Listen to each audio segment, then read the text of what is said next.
And we're on the air. How you doing, everybody?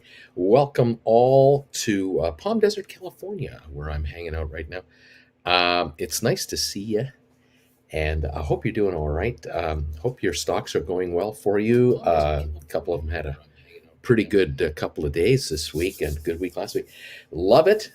More fun to come, I think. More merriment, more good times, and a lot of discovery for a lot of you here. A number of you have had things. You've seen things this week that you've never seen before in your accounts. A consistent green curve, maybe is one of them. You're noticing how when a stock starts running, it just keeps going, and you think you know a stock, you think well, it'll top out here. No, it doesn't stop out. Oh, it'll top out now. No. Um, and then other times you see stocks go down and they keep going and going. You're used to the downside. You're not used to the upside. And I love it. I'm glad you're not used to the upside. I'm glad you're witnessing it. You're experiencing it. And I'm glad you're noticing profits and you're beginning to have to deal with it. One way to deal with it is let a stock run. Don't get in its way. And the other way to deal with it is to take advantage of the price increase. And one way to take advantage of a price increase, write call options for sure. And if you've already written call options, roll over call options and keep writing. When you become an option writer, you never stop because you're looking for income from your capital, your stock, as often as possible, as much as possible. You're going to become a very greedy person. You want the money. Friends are nice. Money pays bills. You don't want to be a friend with a stock. You want the stock to work for you because that's the point of getting the stock in the first place. Make it work for you. If you are long Matterport right now, and we're sitting here at 28.85 in the pre-market, we were at 29.50 this morning, I think. I think we might have a shot at $30 here, but nonetheless, we're at record territory right now. Remember, up until yesterday, the all-time high for Matterport was $28. Back in February, I think it was February, when the original announcement was made that Matterport was going to take over the SPAC and become Matterport. And I know that Josh Brown on CNBC, he's one of those halftime report guys. He's a money manager. He recommended or mentioned that he bought the stock. He loved the story, the Matterport story. But I believe he paid $17, $18, $19 a share when I was telling you guys it's sort of 15 to 17. Don't chase it too much. And it went to 28 within like a day or so. And I know that Josh Brown got out. He got out in the 20s because he knew this is way too much, way too soon, and there'll be better days ahead. I'll buy it back lower. And he was right because it lasted at 28 for a couple of hours. That was it. It spent some time in the 20s, obviously. But then it came back into the teens as we were grinding out the takeover of Matterport and the SPAC.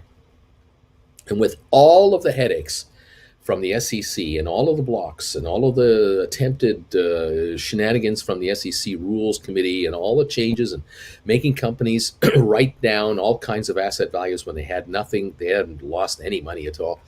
Even with all that, Matterport made it, along with 7 other companies that we're now following that used to be SPACs. And here is the leader of our pack at the moment. Matterport is the stock that's gone the furthest so far since we got involved in any of these SPACs. And here we are, 28.86, going for $29. A lot of you out there thought, well, once it breaks 20, like Bruce says, I'll start writing options and I'll write 22 and a halves and I'll write 24s and 25s and it'll be great. We'll swing along here. But it didn't work out like that. The stock did go up, came back a bit, came up a bit, came back. We've had some swings, but in the last few days, we just kept on coming. And how high can it go? That's how high will it go? And should I sell my stock? And my answer is the same each and every time. Do not sell your stock. No, don't sell any Matterport to anybody. No. You want to become Warren Buffett. If you want to become Warren Buffett, you don't sell your stock. What you sell are options, and you cash in on your options. If you own call options on Matterport, what have I said to you every single time you ask me, should I sell my options? What do you think I should do? I say, if you sell them, turn around and buy the stock, because you like the company. You like the concept of Matterport overall. You like the 3D imaging idea, this new thing coming up, this meta craze that is now the new talk of the town. How Facebook is changing its name to Meta, or what? Metaverse, the Metaverse, not Metaverse, the Metaverse. Matterport is part of this. Matterport is absolutely metaversing. I mean, this is the definition of metaverse. I mean, you are talking about transposing and completely transforming physical real estate into digital real estate. I mean, it's incredible. I mean, soon, not soon, within a few years, every building you walk by on a street in major cities, you will soon be able to just pick up your phone with an app from Matterport, and you'll be able to look inside that building. You will never have to enter that building. You can walk by. Well, I wonder what this building is, and Matterport will have it metaversed for you, and you'll be able to see the inside of the lobby of the building. You'll be able to see the third floor. If it's a condo building, you'll start to be able to look at what condos look like from up there. If you always wondered what's the view like from the window of the 58th floor of the so and so condo over there, you're just going to go to Matterport. And you're going to find one up there, and you're going to see the windows views that are going to be done. This is the future of everything, and Matterport is at the cutting edge of it. The stock is going to go way higher, way higher. Today, probably not, but way higher, yeah. And if you play your cards right, you absolutely play your cards right, you will not get sucked in to the, oh, well, I've doubled the price on this thing. I bought this at $14.50, $15. I'm doubling my money. I'm going to get out. Why are you getting out? Why? Where do you think the stock's going? Back to $15 a share? Think again. It's not going back to $15 a share. What you should now be doing is writing options on this stock to now make it pay you to hold it. Make it pay you handsomely to hold it. This is how the rich get very rich. The very rich stay rich and keep getting richer on top of being very rich. You continue to apply the same techniques to your investment. Once you've found a winner, you run with that winner. You then find ways to exploit that winner to every dime you can get. If you've got a horse that is a fast runner, you enter it in races, and it starts to win races, you collect jackpots. Then you have photographers, magazines want to take pictures of your horse. You get paid for that. Then you have feed companies that want to feed your horse. They pay you money and give you feed for free. Then you have trainers who want to be involved. You have licensing rights coming in. I mean, a horse owner eventually puts a horse out to stud. They make money on the horse after it stops running, even while it's running. This is the thing we're talking about with Matterport. We're on a horse right now that's running. SoFi is a horse that's running. And we are writing options on these horses. And you can continue to do this for years.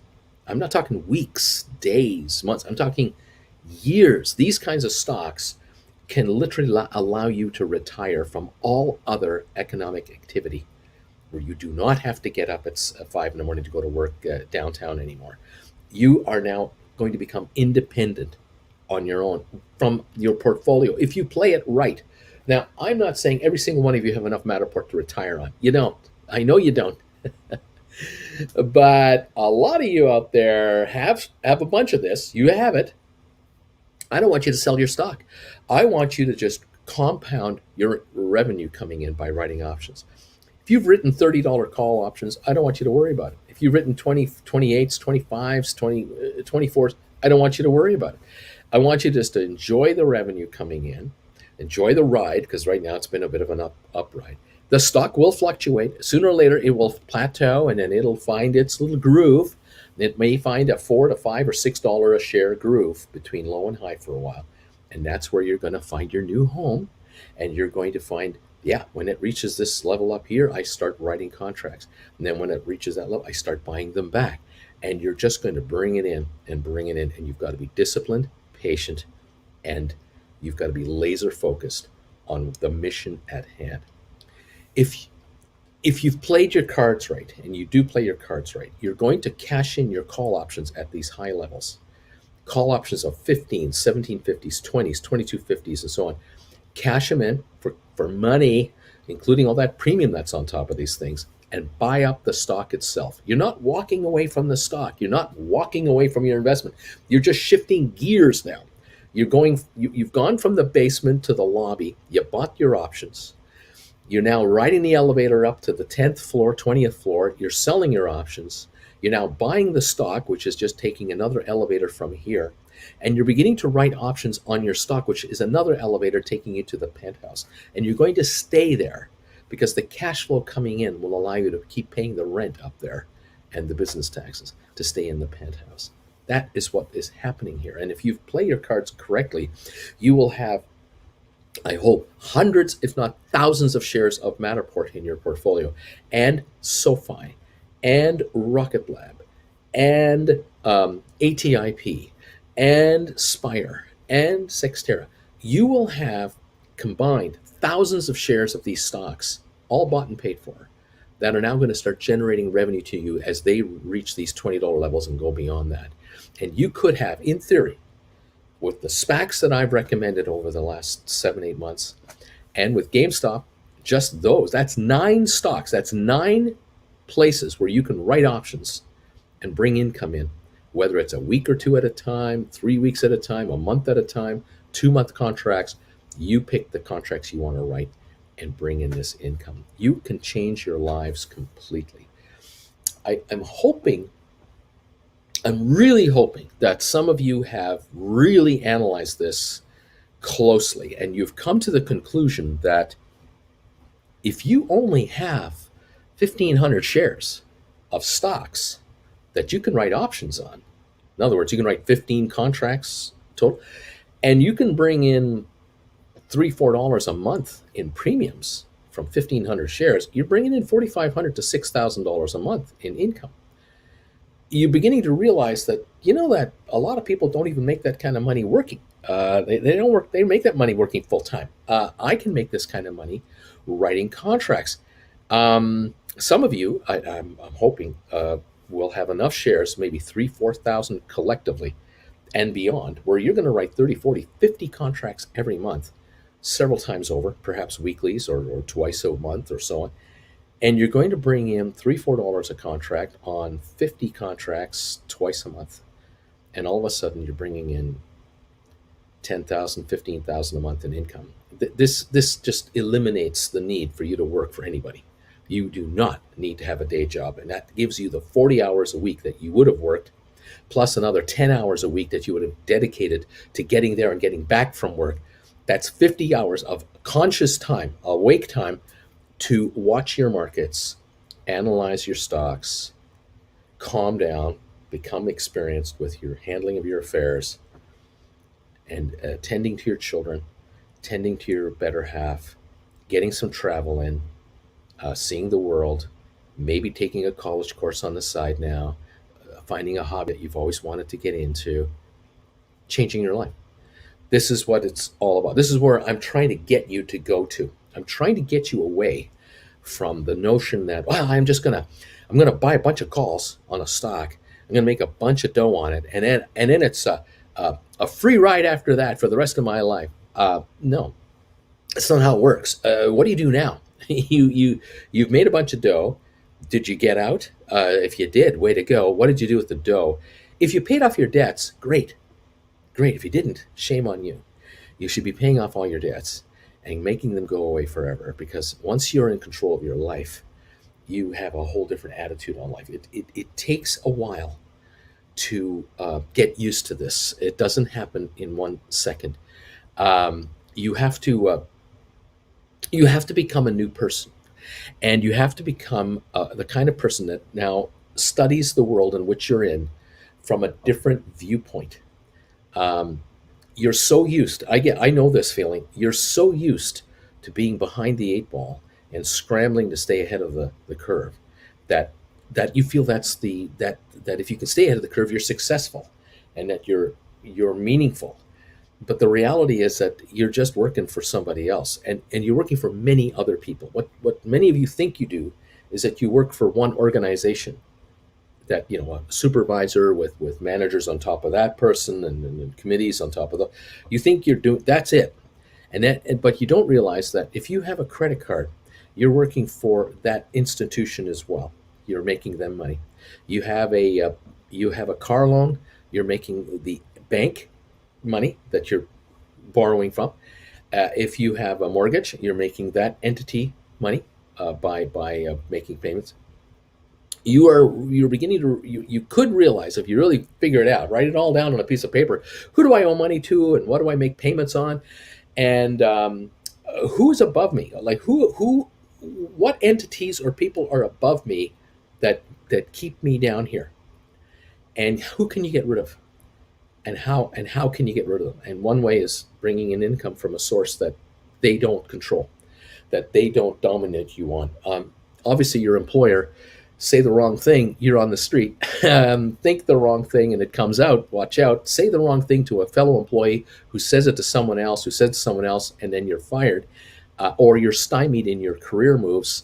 Um, Big problems. This trading stocks, writing options, you're in control. This is your life. You decide what option to write. You decide how long the contract will be for. You decide the exercise price, and you decide what to do with the cash.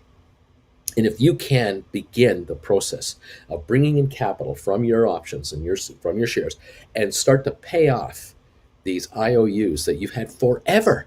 You've had car loans for your entire adult life. You've had Visa cards, MasterCards, American Express offers, Discover cards. I don't know how many offers you folks have taken. You've got zillions of lines of credit out there. Get rid of them all. Not like kill the card, cut it in half, throw it in the garbage. Pay them off.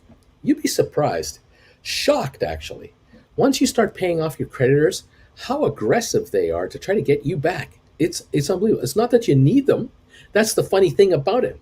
Once you're to the point where you're surviving on your own cash flow, you'll realize how badly these entities need your money, because they've become addicted to your cash flow, and they've made it easy to get you to be addicted to living on a cash flow basis. That's their job. Their job is to get you to keep borrowing at high rates, as high as humanly possible. They can pull that off. They have succeeded in their mission in life, which is to make a ton of money off of people who can afford to pay us a ton of money. Bertie, thank you, buddy. Appreciate this donation, and you're welcome. Way to go, man. Way to go.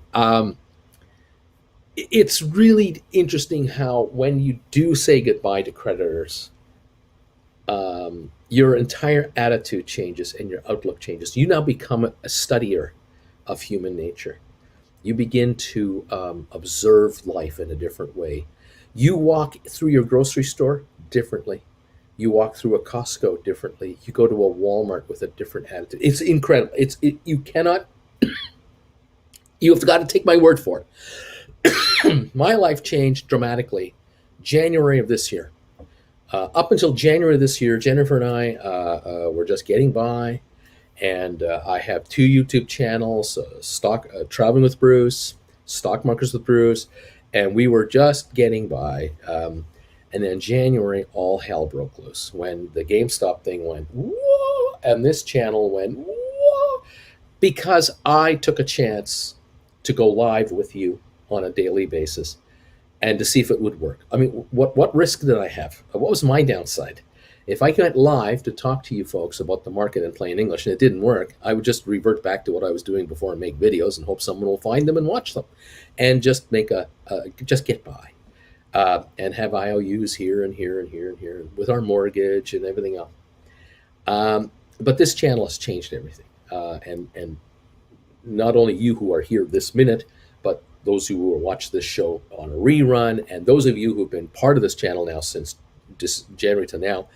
And not all of you are still here. I've had a huge following in January, February, March by a lot of day traders and a lot of flippers who've long left my channel because they don't like how boring it is.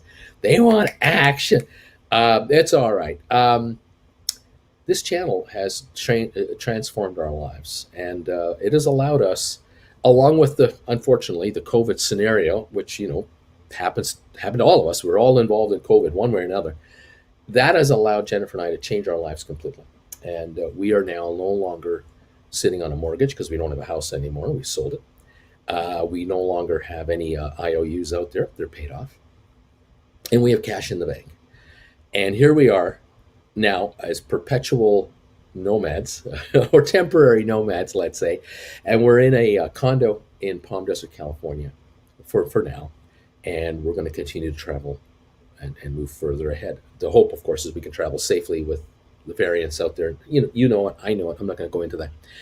Um, but it's changed us. In my case, I'm actually less stressed, yet I'm stressed as hell about doing this. I mean, this is a very busy thing to do, and keeping an eye on the markets. I'm pointing at my big ass iPad, which has Market Watch on it with all the stock. Watching all these stocks and on all these contracts and advising you, it's stressful, but it's fun stressful. I love doing this, and love hearing from you on your successes and your challenges. Um, and I'm happy to be part of the happy to be part of the ride for you. And if I've helped you make money, I'm thrilled beyond thrilled, because the richer you get, it seems the richer I get. Because of those of you who don't know, very few, for a few of you, I'm sure do not know. I'm sure most of you do know. I don't have an investment in any stock. Jennifer and I don't own any investments. We don't even have a brokerage account. I used to be a stockbroker. I used to be a branch manager and a VP of a brokerage firm. I've done it all. I invested in the markets. I took a company public. But at 66 and being here as a commentator, I don't want to own stock. I don't want to own options. I don't want to have the stress of my investments weighing me down while I'm trying to talk to you in plain English about what's going on out there. I can't do both. I'll be lousy at both if I try to do the two of them at the same time. I can't do it. It's either one or the other. And I would rather be in front of the camera talking to you guys, because this is far more fun for me. And the fact is that I'm on first thing in the morning because I'm going to be awake anyway, because who sleeps at my age at this time?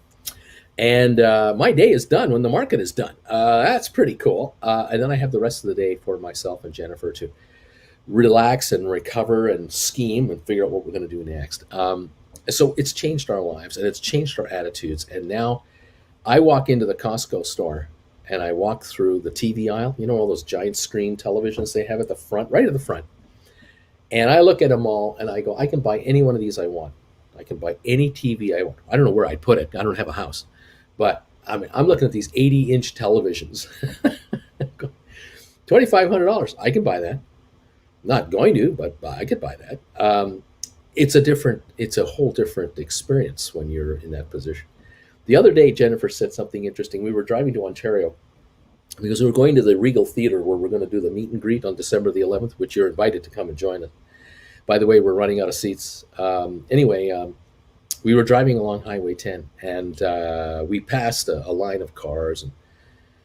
And we passed this Bentley. There was this Bentley that was driving at 75 miles an hour. We were going about 79. And Jennifer said she knows that car is I know I have told her on millions of occasions, that's a $250,000 car. That's a $200,000 car, depending on what currency we're talking about. Anyway, she remembered that there was a time where I told her that a certain Bentley that I saw, that I thought that was a $250,000 car. And she looked at this Bentley. She said, we could buy that because we sold our house. Yeah, we could take our house money and everything else we have, and we could buy this Bentley. And I thought, yeah, what the hell would I do with a Bentley? But when you don't have the money, when you have $5,000 to your name, or you have $500 in your bank account and you have bills of $5,000, you look at a Bentley and go, oh, what is it like to live like that? It's a different attitude. I don't view myself as a rich guy that can afford to buy a Bentley with house money, because we're not going to do that. House money is for our retirement, to protect us against a catastrophic medical problem and get us through the senior years. There is no Bentley in my future ever that I can imagine.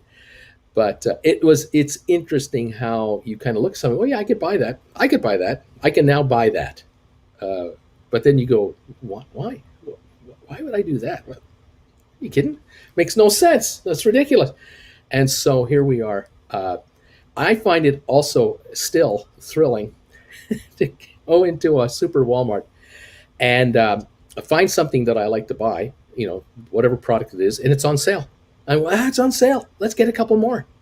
We're saving 15 cents on each item or 80 cents on each item. Let's buy 3 of them. We're saving $2.40.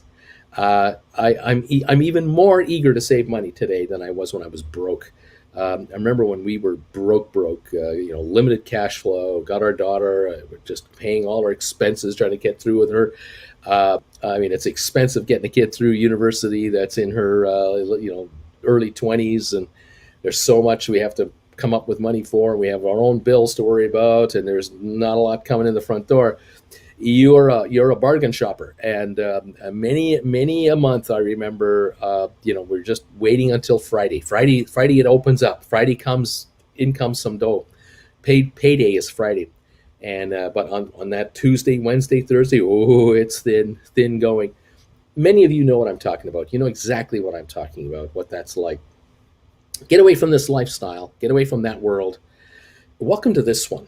But make your assets work for you. I can't.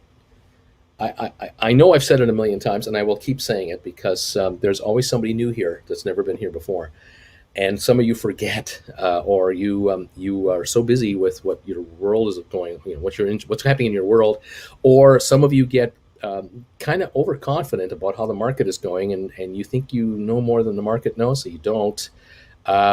These markets can turn on a dime and get nasty too. So you have to be on top of this. But I'll tell you, it's a lot more fun being an option writer and bringing income in than being a holder of call options, desperately hoping the stock will go up a few bucks before I lose all my money. This is a day and night scenario. I'm trying to shift you folks away from being riverboat gamblers to being casino owners who will be around for years and years to come. This is hard. It's hard to do it.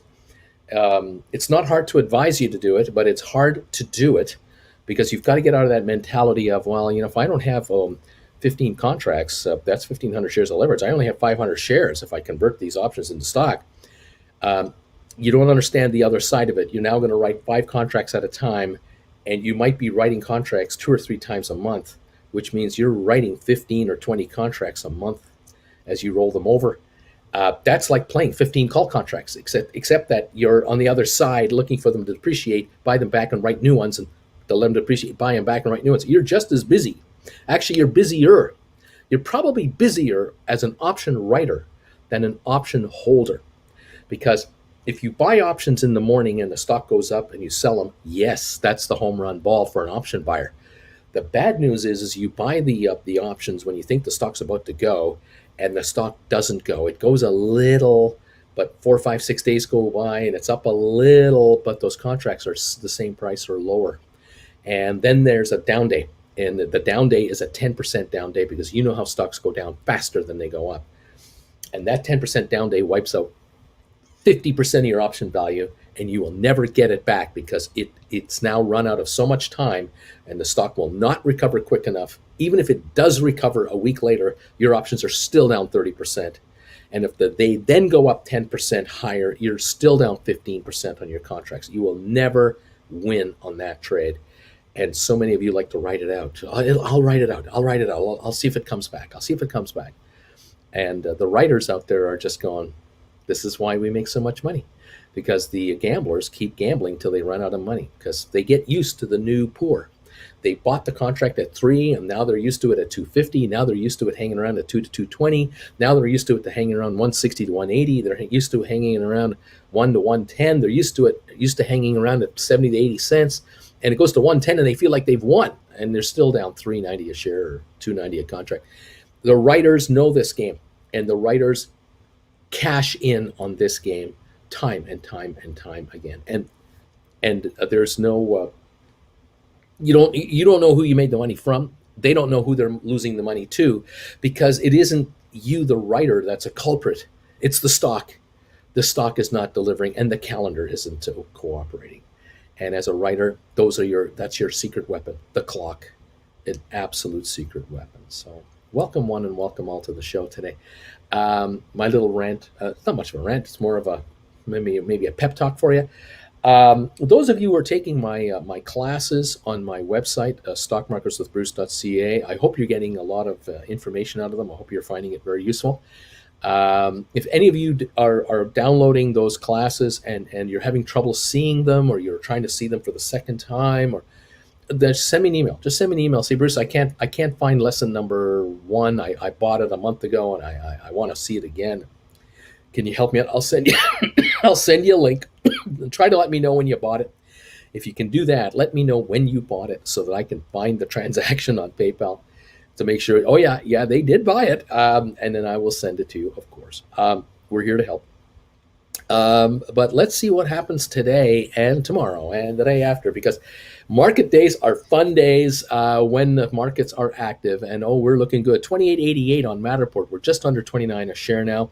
21.89 on SoFi. It looks like we're about ready to go for a shot at 22 again on SoFi.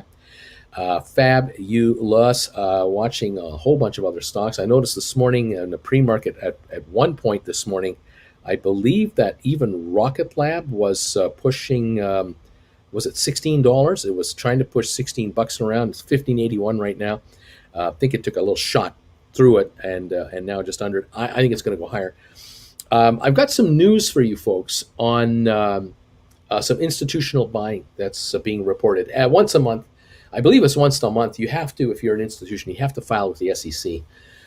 If you're managing other people's money and you're of a certain size and larger, you have to report to the SEC your positions. And some of the reports that came out, I wrote these down this morning. Interestingly, I noted that the two stocks in particular had quite a number of reports. And one, I just found the one so far on Spire. Okay, our friends at Spire. Satellite folks, tomorrow is the big day for Spire because tomorrow is the day where the shareholders of Exact Earth will vote on the formal takeover of their company by Spire, and then I think after that is done by into the 19th and next week, the stock, I think it could go much higher. This is just my personal opinion. I've been calling this for weeks. See what happens. Capital Ebonics, thank you for becoming a member here. Love it. Anyway, Spire, an announcement came out or a press release that an outfit called Deer 1X, which is 9, Deer 9 and Company Ltd, which could be a hedge fund, that could be an ETF, that could be a trust company, that could be an insurance company, that could be any kind of institution. And they could be buying on their own behalf or on their client's behalf. They picked up 7.2 million shares of Spire in the latest reporting period. So that's telling me in the last 30 days, they've acquired 7.2 million Spire shares. Now, I'm thinking to myself, how did they get them? From who? I don't know if we've even traded that many shares. Well, I know we have, but I kind of wonder, how did they do it? Did they do it as it was stock would come down? They would just nibble and buy back and nibble. I mean, 7.2 million shares. Don't know. I like seeing institutions buy stocks that we follow. I love it because these are all new companies that we follow. We're talking about companies that are less than 6 months old in the public market. So all of these are new positions that institutions are taking in stocks that we're into here. But the two winners, not that Spire isn't a winner. This is a win too. But the two others that have had quite a few reports, Rocket Lab. Let's start with Rocket Lab. VK Services picked up, or now is sitting on 115 million shares of Rocket Lab. Petrus Trust Company, 1.6 million shares. This is in the last 30 days. Deer 8 and Co. Again, this is related to Deer 9 and Co. Deer 8 and Co. 81.4 million shares. Think Investments, 1.3 million shares. And Vector Capital, 12.91 million shares of just Rocket Lab. Now, I don't understand everything about this. I don't profess to know everything about this. By the way, Jay, thank you for this donation. Appreciate it. Really, this is great. Super sticker for $50. That's pretty cool, man. Thank you. Thank you very much. I can't for the life of me figure out if I add this all up. This is over 200 million shares. This is over half the company. This is more than the float of the company. There aren't 200 million shares free floating. So I don't understand really what's happening here, except to say I suspect that VK Services with 115 million, that a bunch of this is insider stock. that they already have and they may have transferred their positions over to. And that's how these guys are reporting that they have this.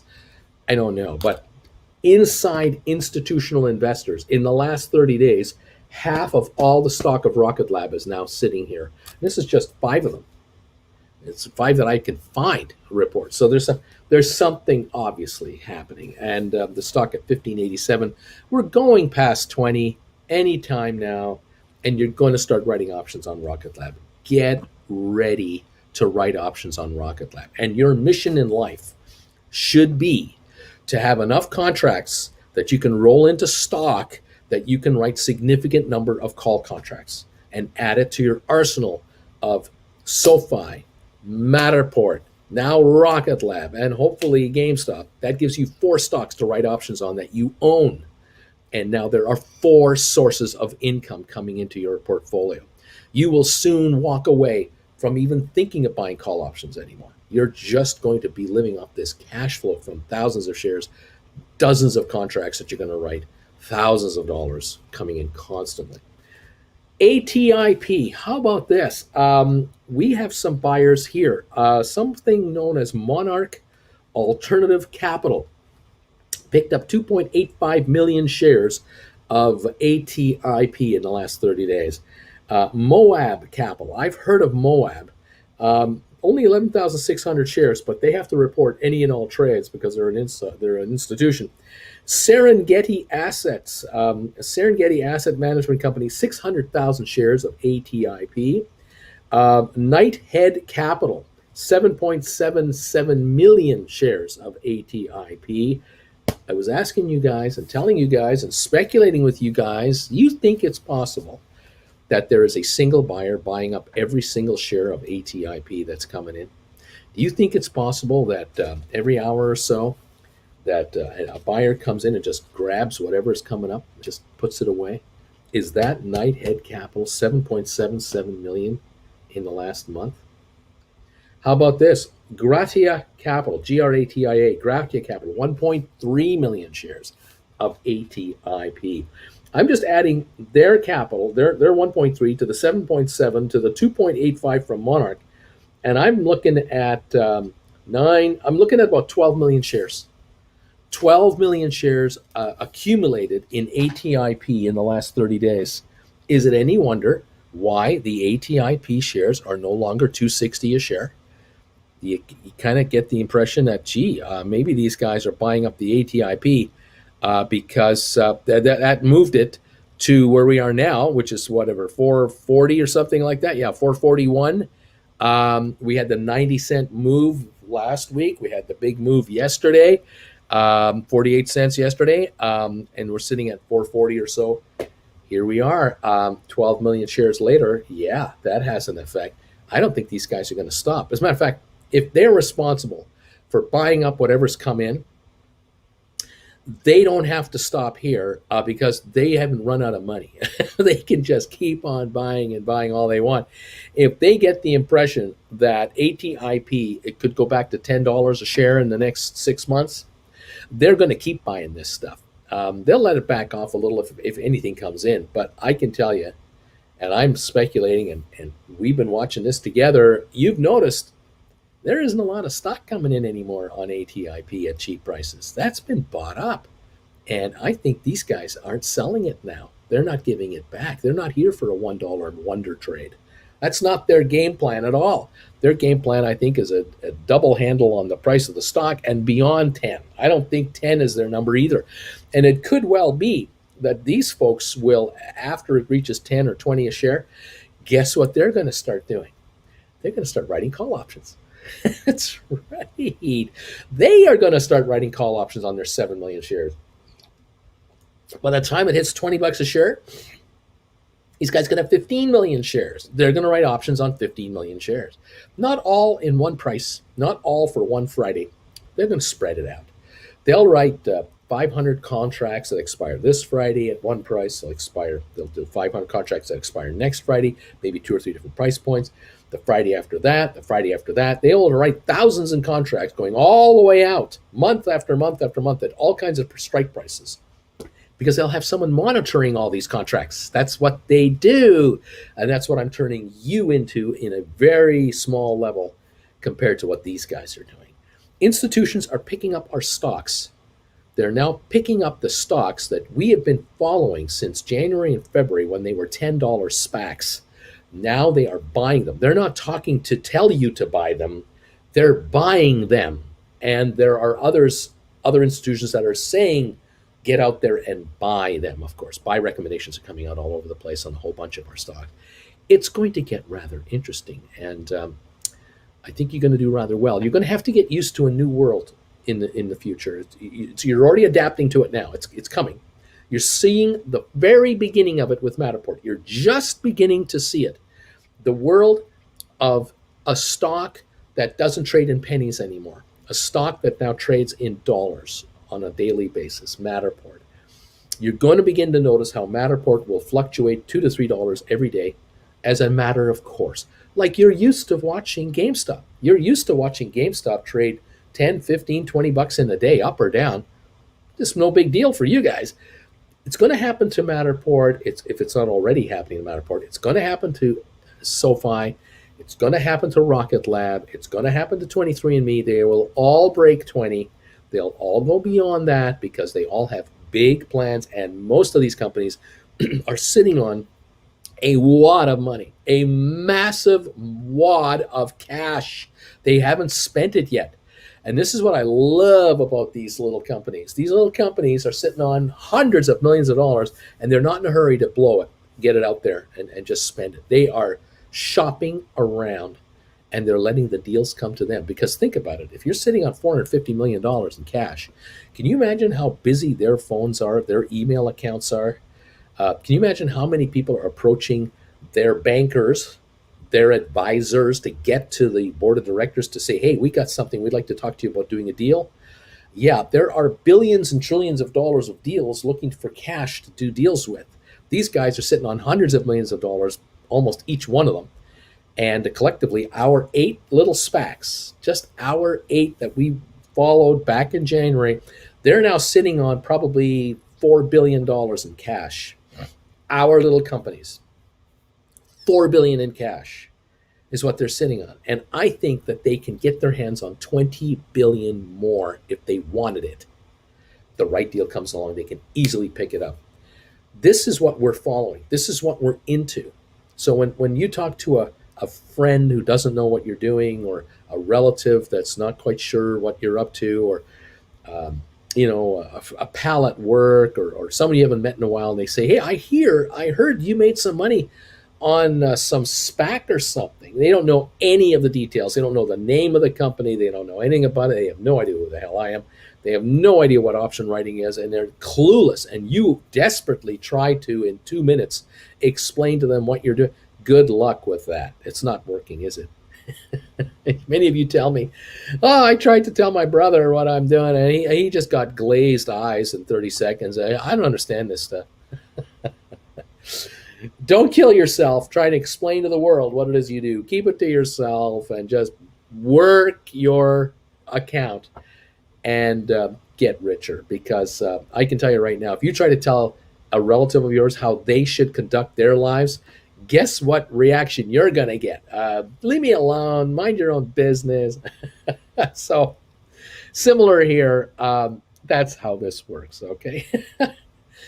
Anyway, the future is bright. It's exciting. And our little SPACs are not little SPACs anymore. These aren't highly speculative companies that could be delisted if they don't do a deal. They all did their deal. They've all done their first financial filing. Now their second financial filings are being done. They've all survived that. They've survived the SEC changes of all the rules. They've survived all that. And here they are now making deals. And yesterday, Rocket Lab's president on CNBC, national television, and Matterport getting picked up by, getting recommended, and SoFi being talked about. And all of our companies, one by one, are starting to pick up press, starting to get noticed by some of the street. This will continue. This will continue. And Get used to the new normal. Get used to the point where most of our stocks will be over 20 a share. Some will be over 30, some will be over 40. You'll be writing contracts on all of them at various levels and various time lengths and everything else. Some of you'll be into rollover. Some of you'll be watching contracts just die and picking them off. Some of you'll be allowed to do day trades because you'll get really lucky on a swing trade.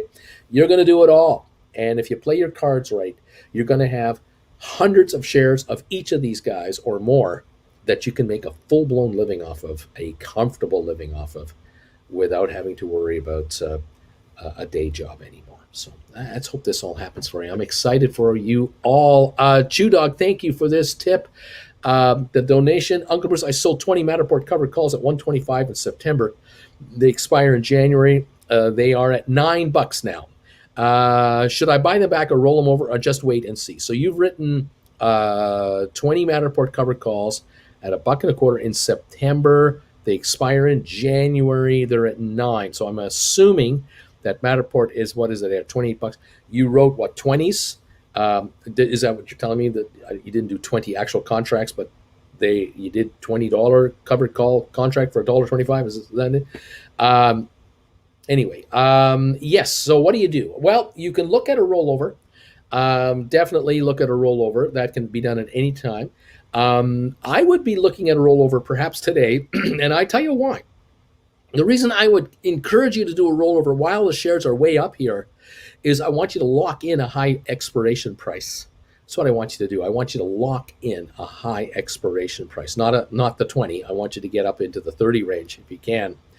And if you have to write a February contract, if that's possible, or if you can write a contract beyond that, you did in September a January call, right? Now, you wrote in September a January, so you're writing like four months out.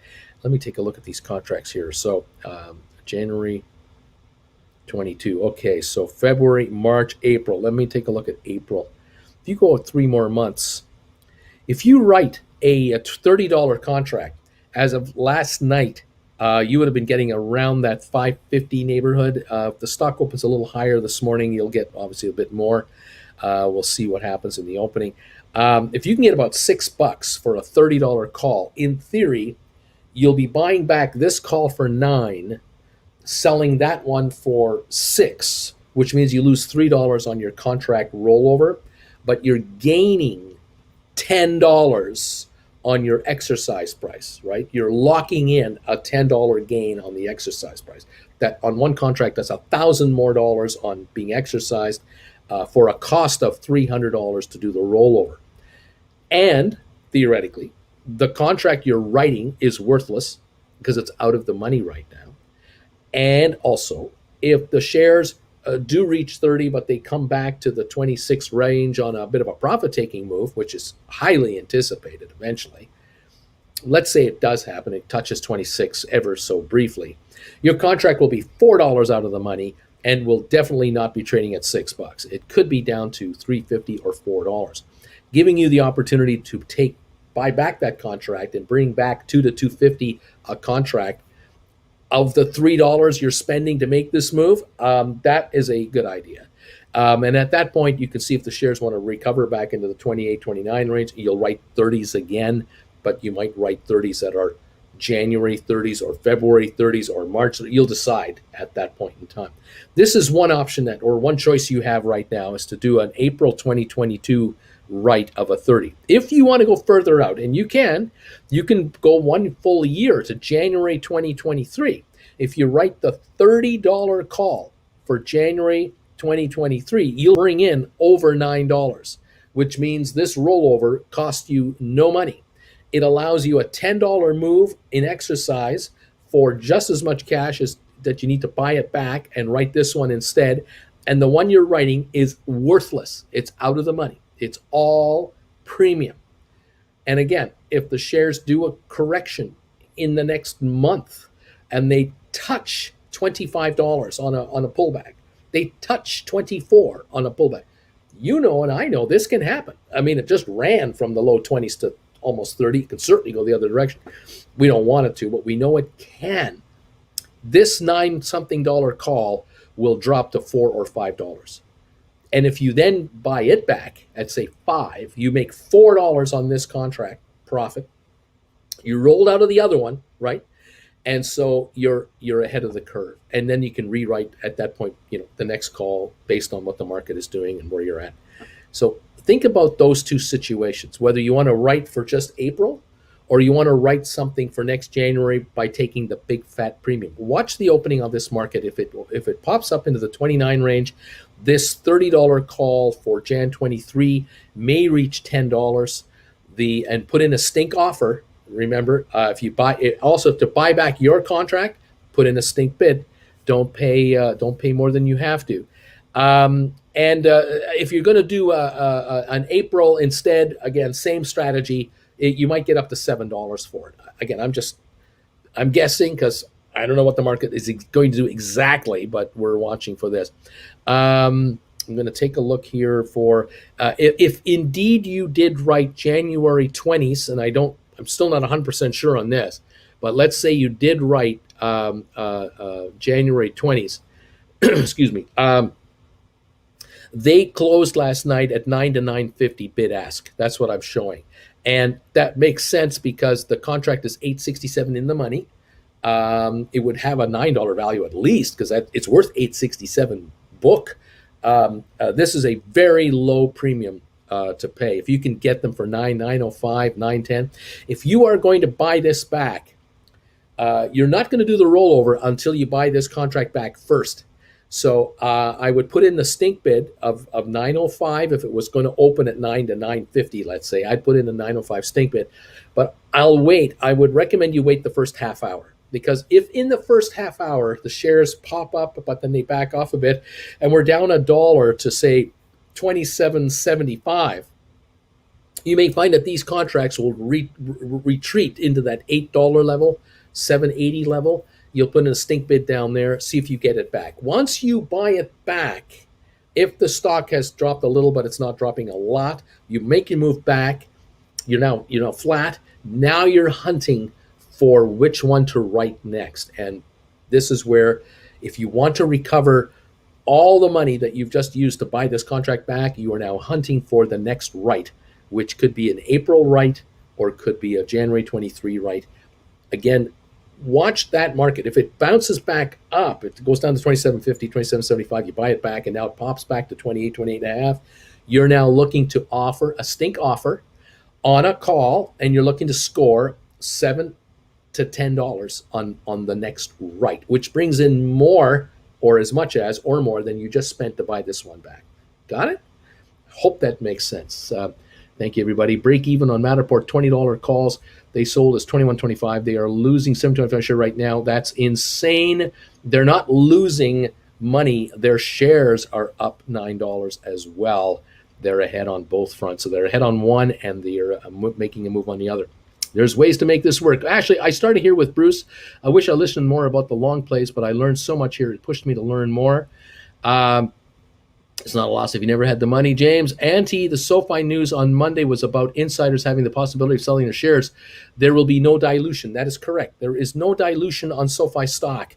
There is only the ability of existing shareholders are allowed to liquidate their stock if they want to.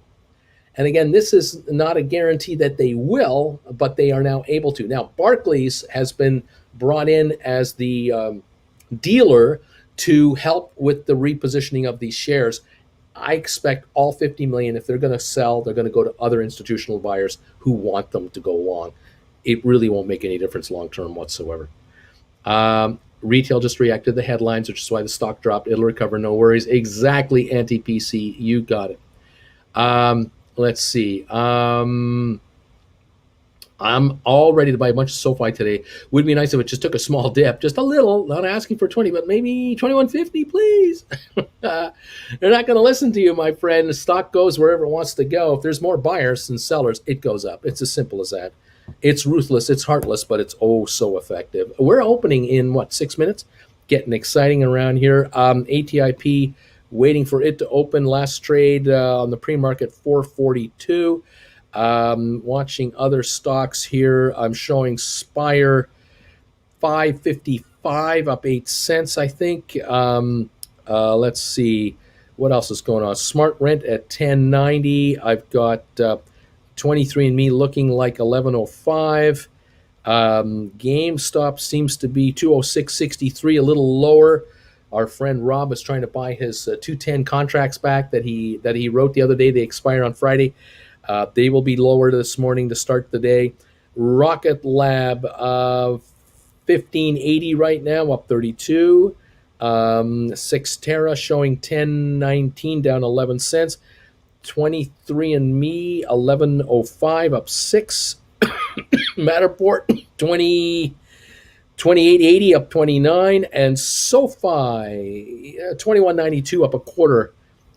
Early indications. Okay, let's see what else is going on here. Let's see what else is going on. Okay. How much money do I need to write options on my 100 SoFi shares? You don't pay money when you write an option. When you write an option, you are selling an option. In effect, you are shorting a call option, is what you're doing. You're selling something you don't own that you're going to buy back later. The objective, whatever you sell it for today, cash will come into your account this afternoon. It'll land immediately, cash in your account. You're looking to buy that call back for less money. And the difference between what you sell it for and what you buy it for is your profit. So if you're going to write a SoFi call, and SoFi's at 21.90 right now, you're going to write a SoFi, I don't know, $24 call, let's say, good for December. I don't know how much you'll bring in. Let's say you bring in $2. I don't even know what the value of it is. But let's say you bring in $2 or whatever it is on whatever contract you sell. If you can buy that contract back for $1, because as each day goes by, the contract is shrinking in value because it's losing time to existing. It's out of the money, so it'll eventually be worth less if it stays under 24 a share. In this example, you want to buy it back for $1. You made $1 a contract. That's $100 because a contract represents 100 shares. You don't need money to write a call. If you own the stock, 100 shares of SoFi, you can write one contract. You own 500 SoFi, you can write up to 5 contracts. One contract for every 100 shares. Okay. Sarah Wong, get on the call options on Spire at 5 or 750 for Feb 22 with us and sit back and wait. I would not recommend buying 100 shares of stocks less than $10 and sell covered call. Not much profit. Yeah, you don't want to write covered calls on stocks under $20. Let's see. Yes, Sarah. The more in the money or closer to the money you can get, the better. Let's go. Yep. You don't need money. You need stock. It's what it's all about. Let's see.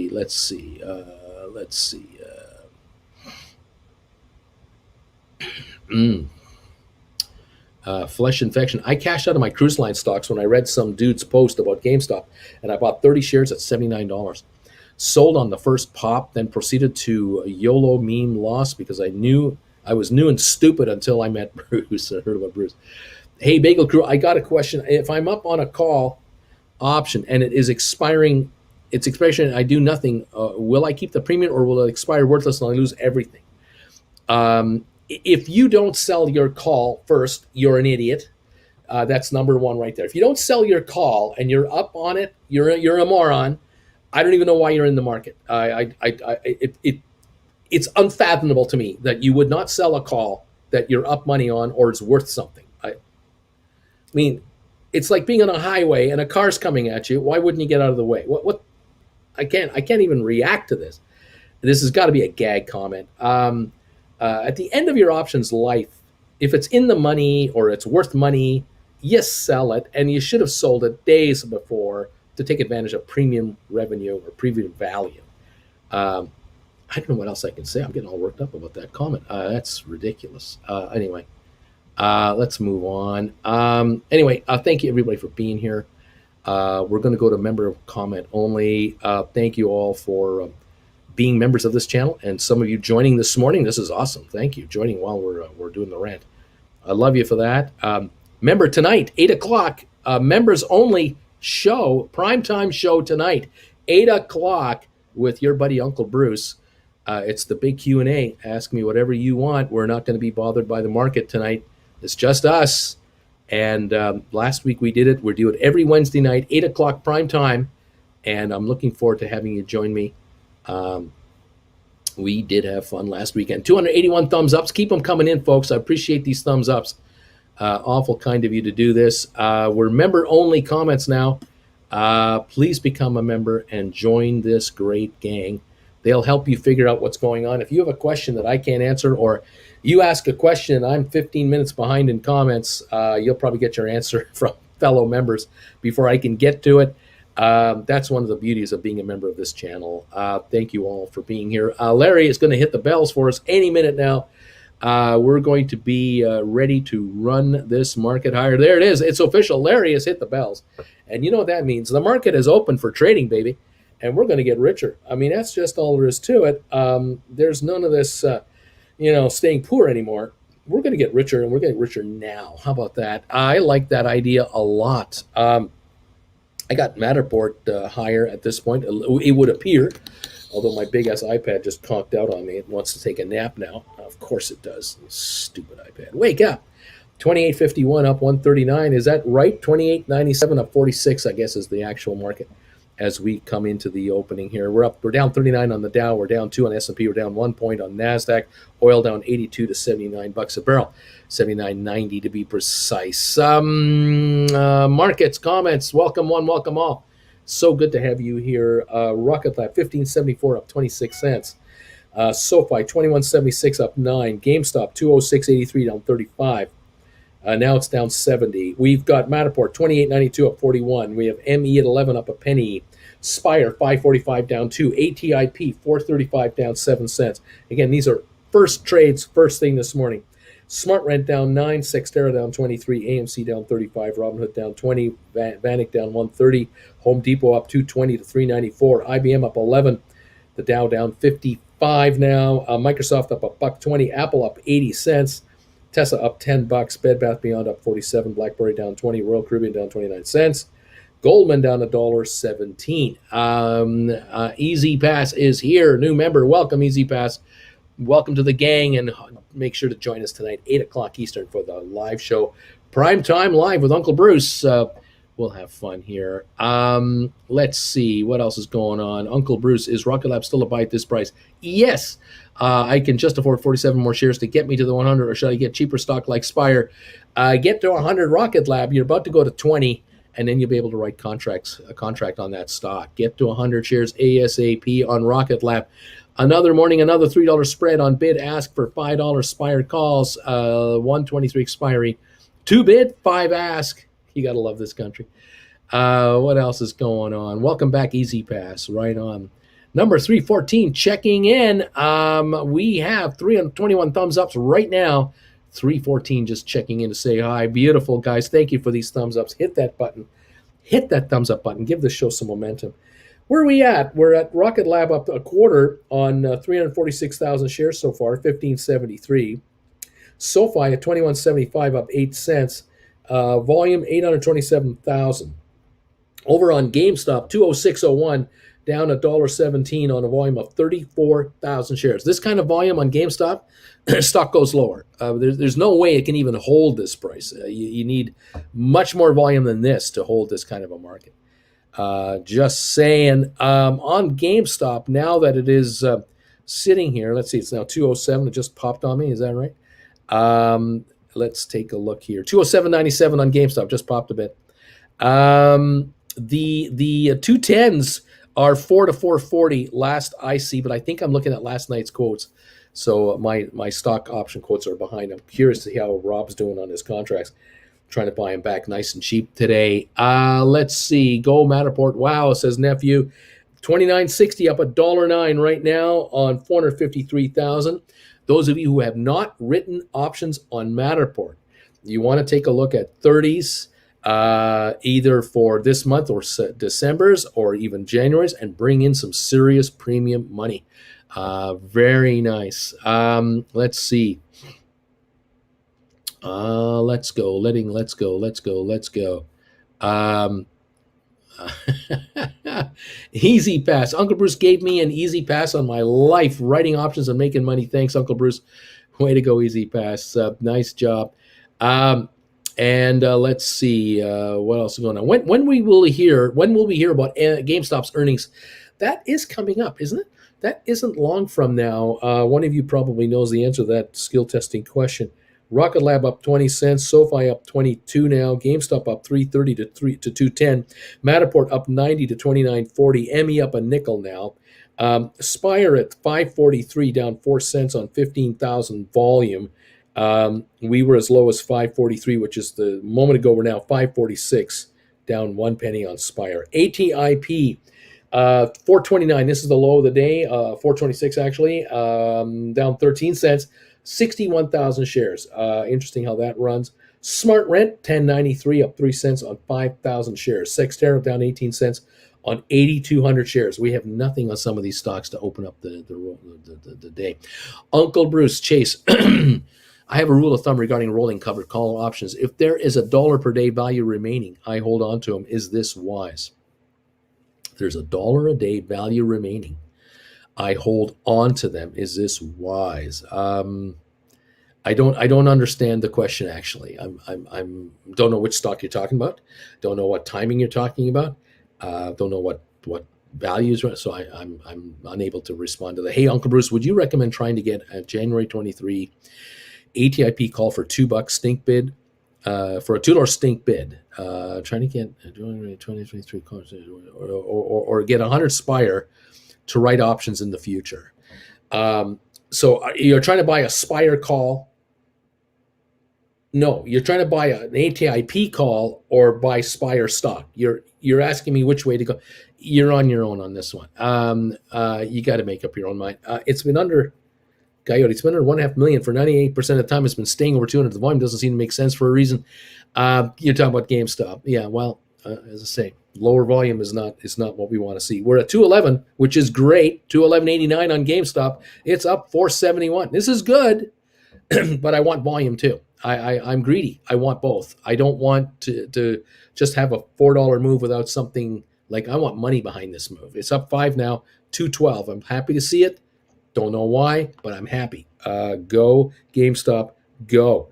Down 7 cents on Rocket Lab. SoFi up 22. GameStop up 591 now, 213.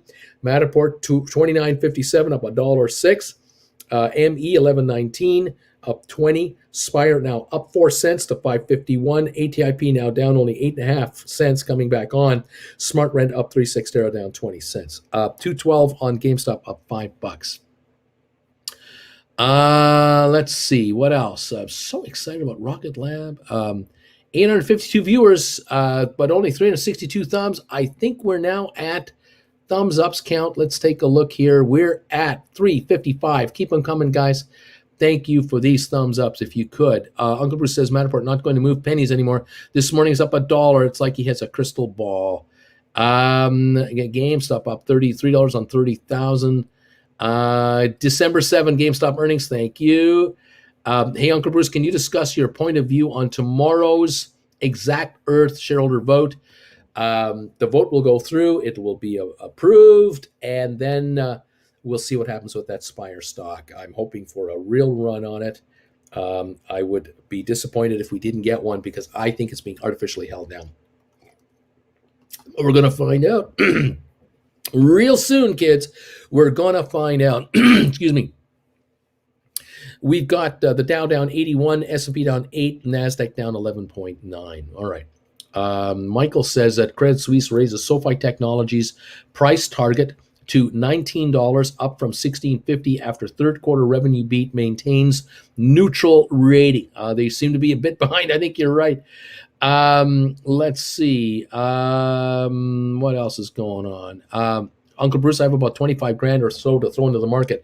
Looking at scooping Spire at its current price or Rocket Lab on a dip. Can't decide. Or more. SoFi, should buy more SoFi and write calls immediately. So many choices. Yes, you have. The position is a good position to be in. My personal opinion is income, baby. Writing contracts. If you're in a position to generate revenue on your stock, I can't talk you. I don't know why I talk you out of it.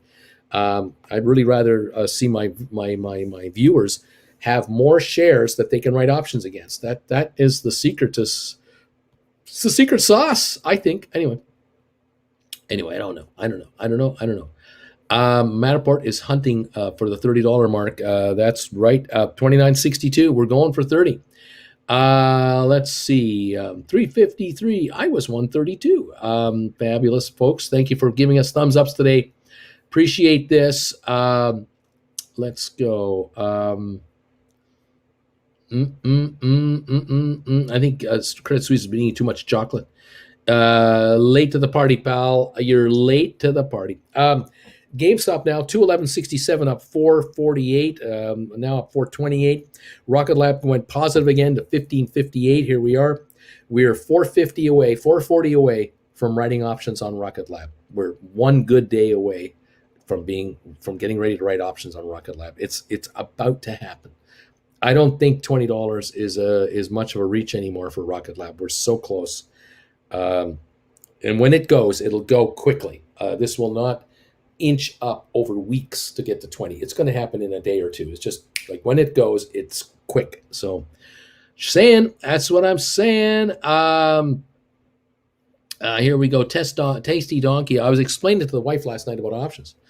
She was amazed and asked how I knew all of this. I said, well, there's this old homeless Canadian guy.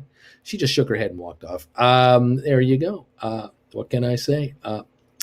That's sometimes what they do. 1568 now on Rocket Lab, up 20 cents. Rocket Lab volume now 453,000. SoFi 2184 up 17 on a volume of 1.6 million. We're up 17 cents on SoFi. GameStop up 525 to 212 a share on 141,000 shares. So there's a little bit of volume there coming in. Matterport 2928, 2932 now. Up 81 on 800,000. We've been 28.71 to 29.83. So we've had about a $1.12 run up and down from Matterport so far today. ME 11.17 up 18 cents, now up 19 cents. 11.18 on ME on 86,000 shares. So it's improving a little bit. We may have been over the sell-off on ME. We're now coming the other side. Spire down 2 cents to 544 on 25,000 shares. ATIP down a dime at 432 on 125,000. We've got Smart Rent down 8 cents on 6,700 volume. Sixtera down 16 cents, 12,500 shares. AMC up $1.13. Robinhood up 3. Vanik down $1.03. Home Depot up 376. IBM up 37 cents. The Dow down 74. Microsoft up 52 cents. Apple up $1.07 to 152.07. Apple slowly making a move higher. Tesla up 7. Bed Bath Beyond up 181. BlackBerry up 5. Royal Caribbean up 28 cents. Goldman down 274. Cisco comes out with earnings, I think, tonight. Is it tonight or tomorrow? They're down 53 cents, and rumor is could be strong. We'll see how that plays out. Rocket Lab getting stronger again at 1574. It went up to 1579 right on the opening, right down to 1540. 2 minutes later, now right back up again, 1573 up a quarter on 494,000. So we might be pushing $16 around here on Rocket Lab shortly. 21.93 on SoFi. We're trying to push $22. And in GameStop, 213.48 up $6, up 630 on GameStop, going the opposite direction for those 210 option writers.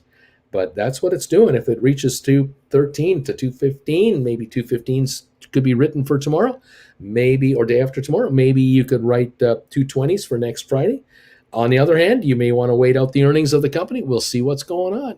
Matterport moving up at the open. Here we are. My friends used to make fun of me for watching some old guy on YouTube says flesh infection.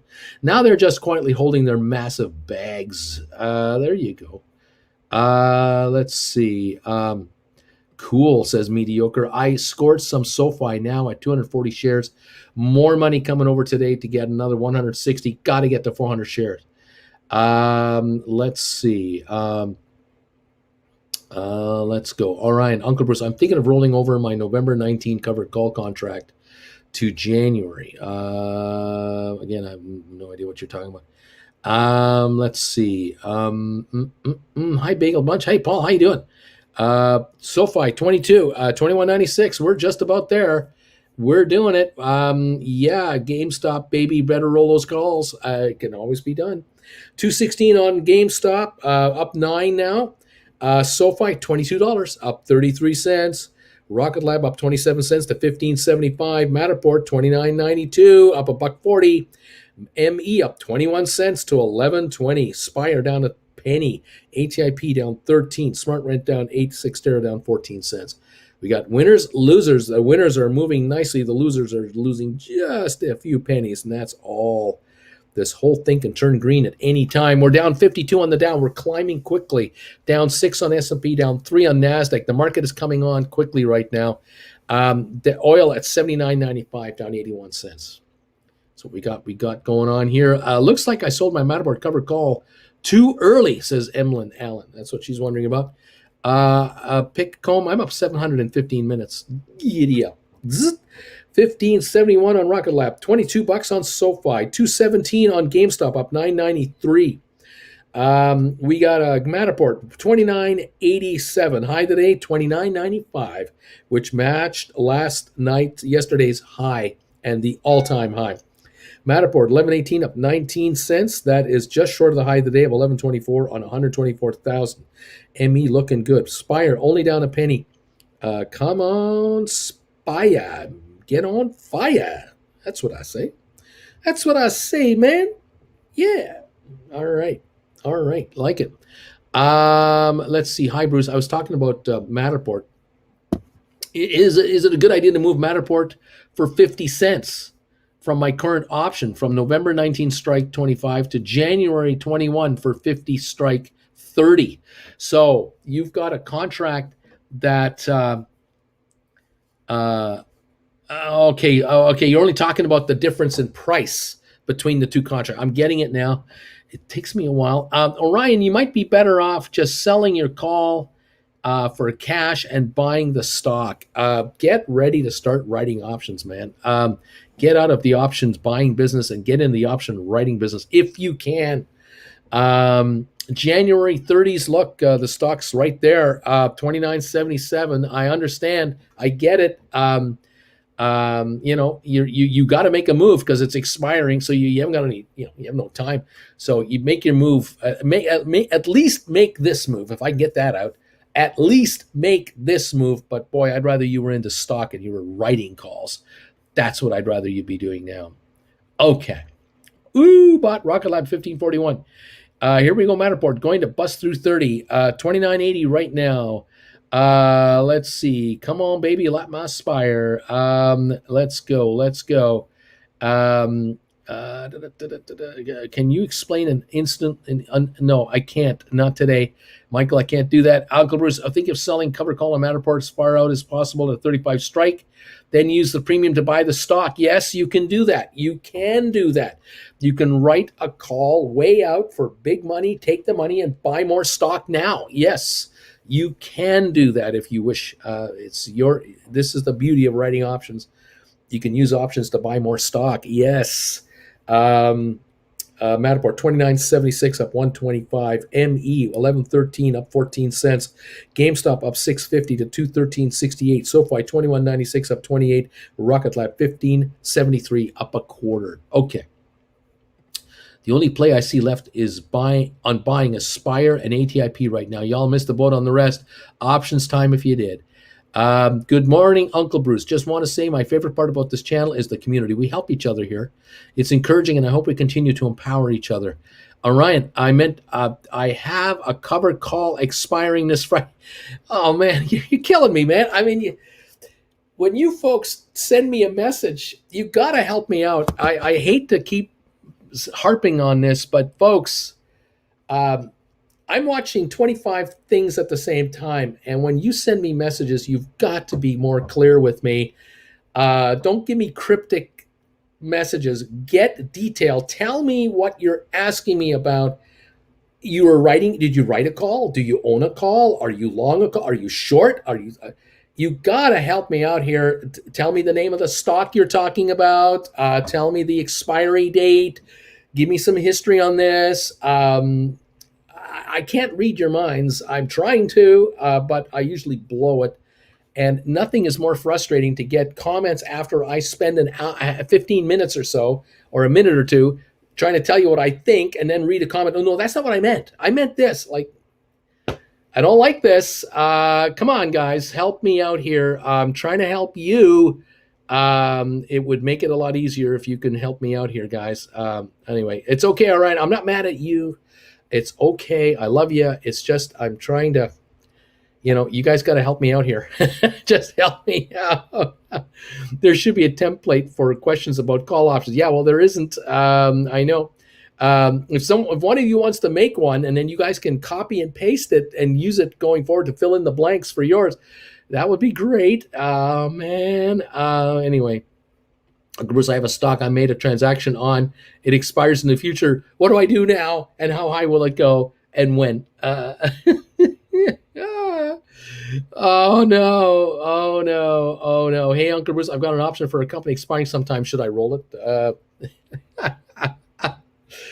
Listen, I've been meaning to ask you this question for years, Bruce. Back in '76, I met this girl. Oh no! No! No! No! Uncle Bruce needs a bagel this morning. Tell Uncle Bruce the details you would tell your broker over the phone if you were actually trying to make a trade. Good measure for the info he needs to help. Oh, geez, searching Amazon for a crystal ball for Uncle Bruce. Damn it, Jim. Me back in March. Dana, what is happening with Fidelity? Uncle Bruce is angry. He needs a bagel. The options cost money. What do? Oh, no. I try so hard. 1577 on your Rocket Lab. If you can break 16, we might be on our way. SoFi 2176 up 9. GameStop 21374 up 657. Matterport 2947 up 96. ME up 30 to 1129. Spire 549 up 2 cents. ATIP down 17. ATIP bargain time. Don't know how long this will last. You know how ATIP does it? They drop their 15, 20 cents, and then guess what? Whoop, somebody comes in and buys it all up. Well, let's see what happens on ATIP. The low of the day, 424. Where's it right now? 425, down 17 cents. 164,000 shares traded. That's all. There's no wave of selling coming in here. Smart Rent, 1075, down 15. Sextera down 20 cents. I try. We're up 60 cents on IBM to 119.06. Apple up 80 cents to 151.80. Royal Caribbean up 50 cents. Goldman down $6 to 396. Bargain on the Goldman. Unbelievable. Up 29 on Amazon, down 90 cents on Facebook, down $4 on Google. Bruce says to calm down. That's all there is to it. Cheers, everybody. How you doing?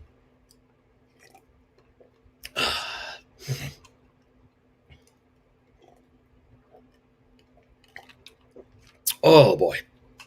The Dow is down 100 points plus, and one of the leaders of the down dip, Goldman Sachs, pushing the down lower. Why is Goldman down? I'll tell you why.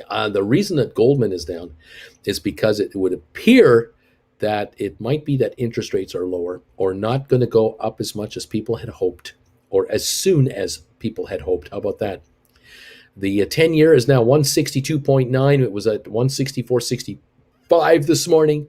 It's under more pressure to go lower. Excuse me. And that's bad for bank stocks. Perceived bad for bank stocks, but it's not bad for Goldman Sachs at all. Goldman Sachs, actually, they can make money in any environment. They are making record profits right now. Right now, they are making record profits in a low interest rate environment, have been for the last year. Goldman Sachs, if they were allowed to by the federal banking regulators, would buy up way more of their stock on the open market. I think it's only a matter of time that they will buy up a bunch more of their own stock on the open market. It's trading at 6.6 times earnings. They earn $60 a share in profit. $60 a share in profit. It's trading at $396.85. This is a bargain of epic proportions. And what can I tell you? The yield on the stock is only 2% because, again, they're being held back by the regulators to be allowed to increase their dividends. The dividend is $2 a share. They earn $60 a share in net profit. They're only allowed to hand out $2 right now. So If they would be allowed to hand out $4 a share in dividends, that would be a 4% yield. This stock would double in price. But, we got to wait for the release, and it'll come. I just don't know what second this will come at, but eventually it will happen. And when it happens, it will be substantial for the stock move. But, regulators are regulators. We have to wait this out. Okay. That's the dealio as far as I know, EO. We'll keep going on top of that. Alrighty. Thank you all for being here and hanging out with me today. Appreciate this so much. Thank you following me. Thank you for your kind words. Thanks those of you who are members of this channel. Those of you who are subscribers to this channel, thank you as well. We're live tonight, 8 o'clock Eastern, prime time with Uncle Bruce. Sure would love to have you come by and join us tonight. I think we have a new member here, Covey. Hey, Covey, how you doing, buddy? Thank you for joining in and joining the gang here. Nice to have you joining us. I love it. And what else?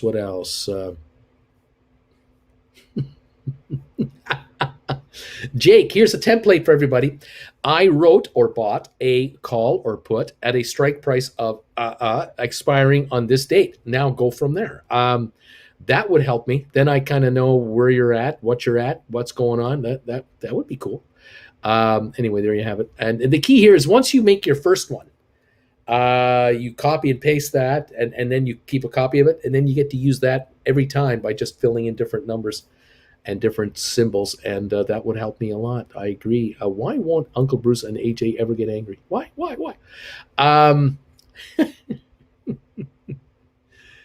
Oh, man. I'm not reading that. Uncle Bruce, do you think that SoFi is too oversold to write a covered call for 11/26 or the week after? Oversold. I don't know.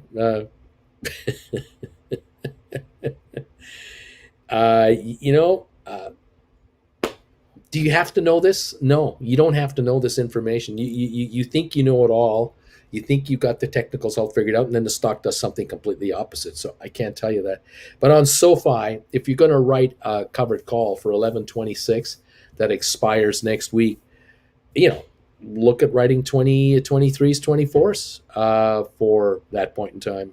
You're not going to bring in dollars and dollars and dollars, but on the other hand, you can wait. If the stock has a bit of a run today, tomorrow, and then write, up to you. But I'm looking for premium, man. I'm looking for premium depreciation. Is what I'm looking for. GameStop 213.39 up 6.21 a share. Matterport up 71 cents to 29.22. ME up 17 to 11.16. Spire down 2. ATIP down 17. Smart Rent down 12. Sextera down 25. There's where we're at. Let's go Matterport. Let's go to 30. Let's see. Massive volume on GameStop. Really? Massive? 389,000. That's massive, huh? Are you new? I think I like to think I put the goon in Bargoon, says damn it, Jim. Jake, template, there it is. Uncle Bruce, are you a Scotch guy? No, I don't drink. Maybe I should start drinking. I picked a bad time to stop taking amphetamines. I don't know. Kobe, new member, thanks, buddy. Happy Pappy, sometimes when we have calls expiring soon that are out of the money, it doesn't mean we bought short-term out of the money calls. I've got some expiring Friday that I bought in the money 7 months ago, being worthless for 4 months. Was trying to sell. Coyote says, I was trying to sell covered call on SoFi when it was over 22. I got hit with weird errors on Fidelity. Customer service rep has been whatever for 10 plus minutes. Missed my chance. Thanks, Fidelity. I have no idea. What can I say? I don't know. We have bagels.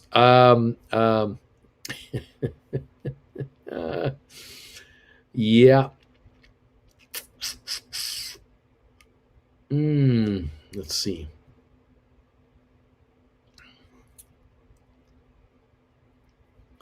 Successful rollout or rollover? What's going on here? Matterport, November 19th, 2250 covered call into February 25. It's not as far up and further out than I want it, but it buys me more time and I keep my share. So you got out of your November 19, 2250s, right? They expire 2 days. And you're into February 25s.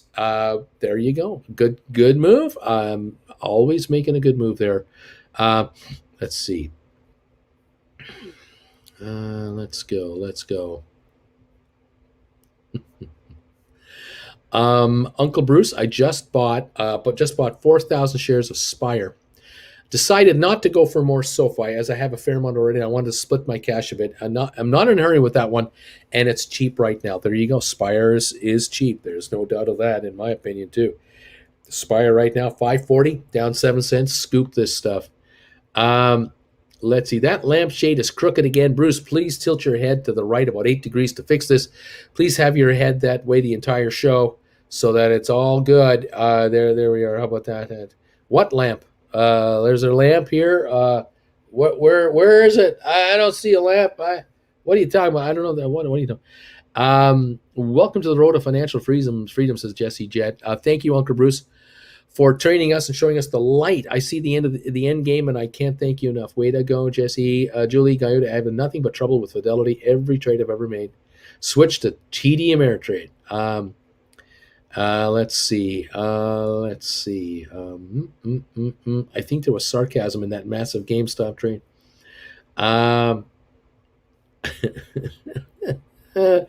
Wrote my first covered call yesterday on Matterport. $30 expires this Friday. Better to wait and see if it backs off or roll over now.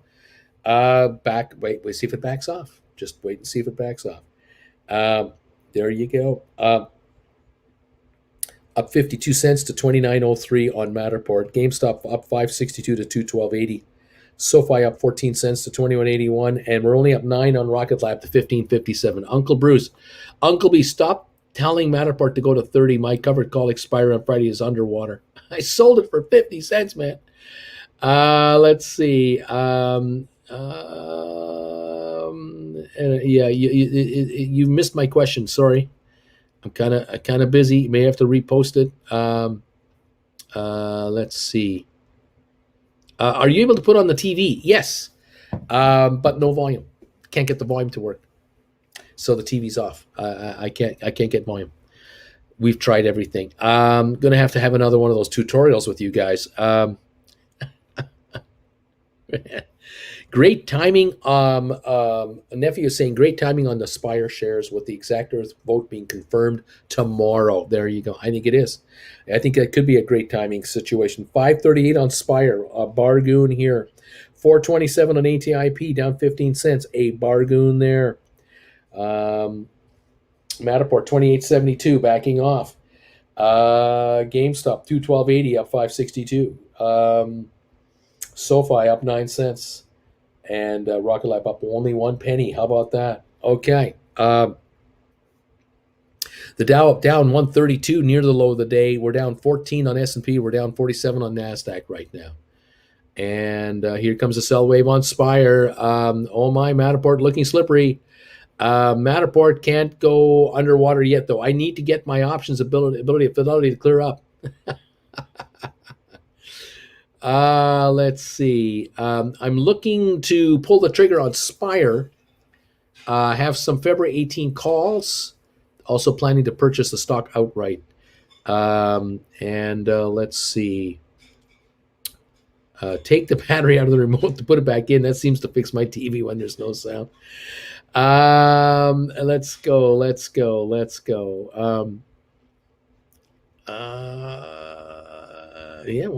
Eric, I'm hesitant to write any more SoFi calls. I feel like it can run to 23 at any time. It's 21.85 right now. Do you think it's still safe to write calls? It's always safe to write calls. Always safe to write calls.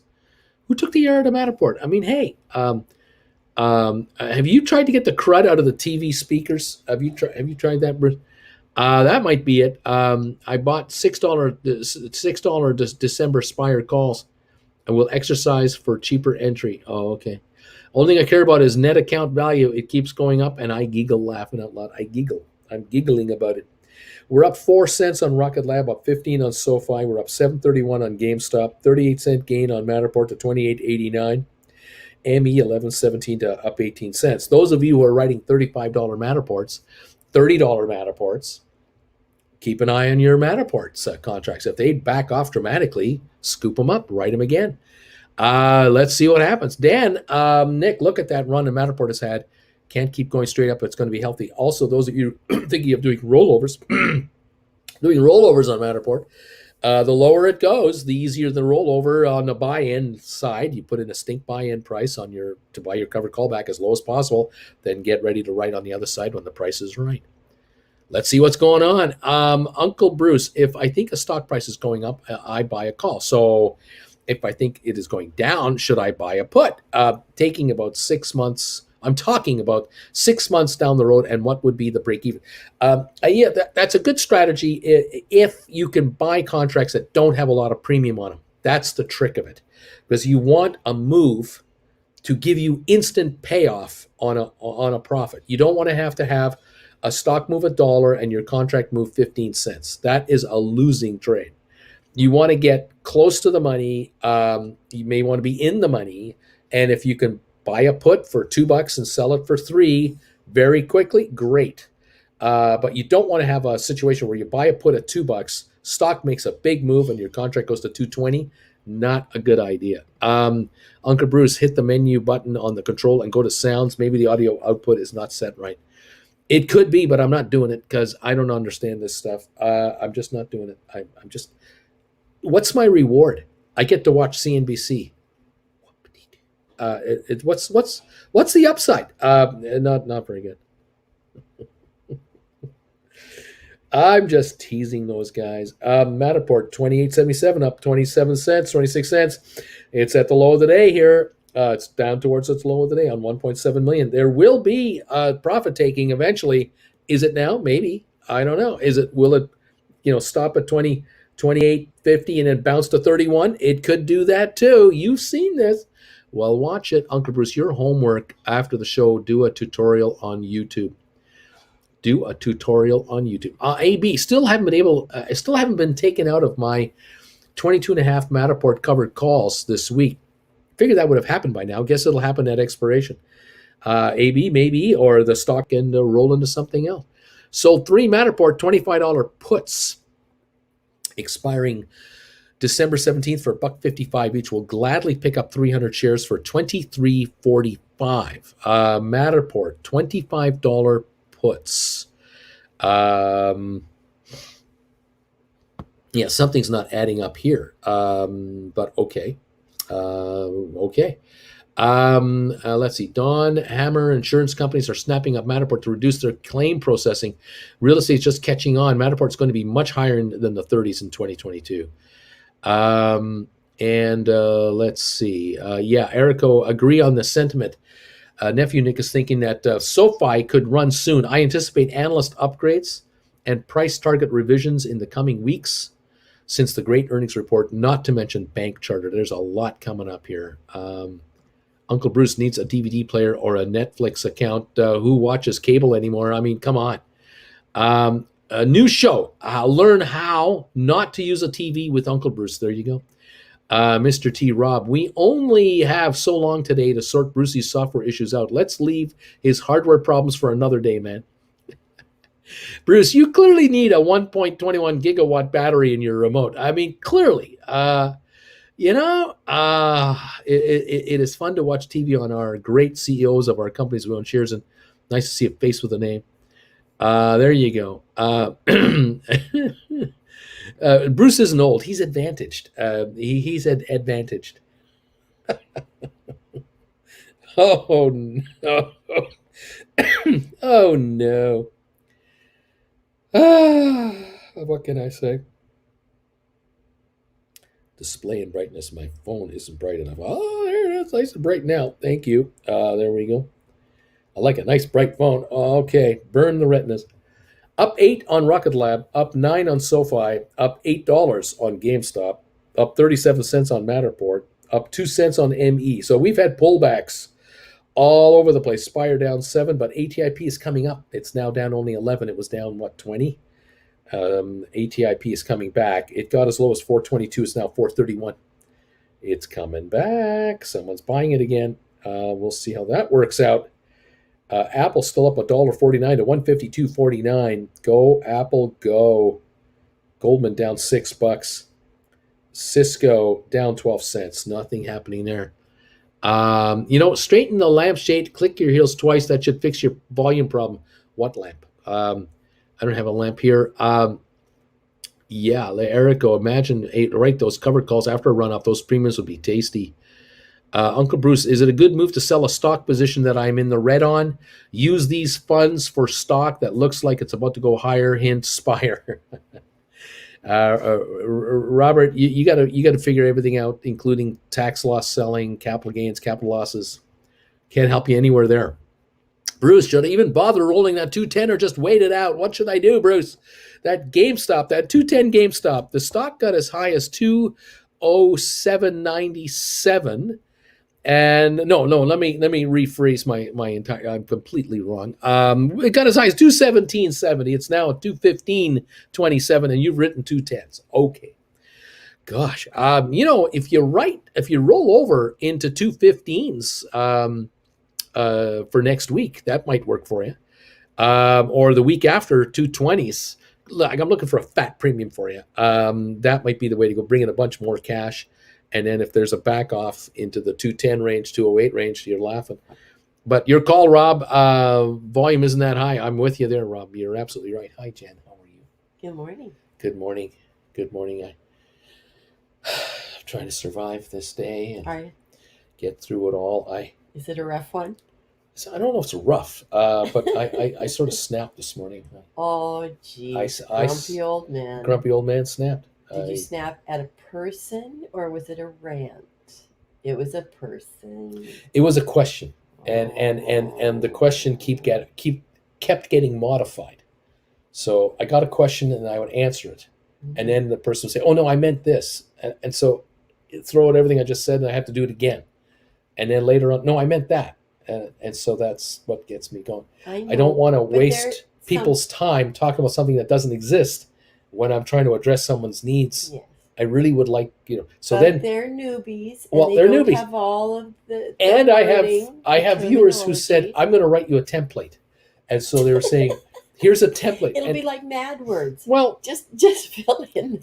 Think about it. Someone wants to ask me a question about options. Yeah. So first of all, what's the stock name? Because yes. I get questions where they don't get the stock name. They know what it is. I need to know if it's a call or a put. Yes. I need to know whether you wrote it or own it long. Yes. I need to know the expiry date. Yes. I need to know the price, the strike price. That's a template. That's right. So if you have a template for that, you are helping me, unbelievably helping me. And you can put those in any order, but really the stock should come first. Yeah. So viewers are saying, here's some template ideas. And I'm going to use these. This is a really good idea. I really appreciate this because I don't want to have a scenario where I answer a question and then 2 minutes after the 5-minute answer, someone says, go, I meant to say I meant to say I wrote it. I didn't go long. I was short. I want to do a rollover. What do you think I could? So now that's okay. Do it, George. Do exactly the opposite of everything I just said. Just do everything else. do a Costanza. So I'm trying to calm down, and people are going, that guy needs a bagel, and I'm going, you're right. I do need a bagel. Yes. And today, I want the big one. You're still Fleming. I want the enchilada, the whole enchilada bagel today. I want ham, cheese, egg. Ham, cheese, egg. Fried egg. So because it's the whole enchilada, you want a little hot sauce? No! I also get it from here. Okay. I'm trying to calm down, and someone's trying to rile me up. She licked it first. A swirly. You get to watch us in action if you come out to Ontario, California. December the 11th. You get to see us in action. I know. Where she can rile me up in front of an audience. This is going to be something. Are you going to come out like a burqa? Yeah. We should rent a burqa for you. You can come out one of those burqas. Yeah. They can only see out this little slit here, and then they won't know what you look like. Except Or I should hire a tell you. Jennifer Aniston lookalike model. Oh. That's what I should do. And I should introduce that woman as my wife. Oh. And the audience will go, it's just like he said. It's just She's like you just said. identical to Jennifer Aniston. Well, I are mean, you I mean, saying they're not going to say that anyway?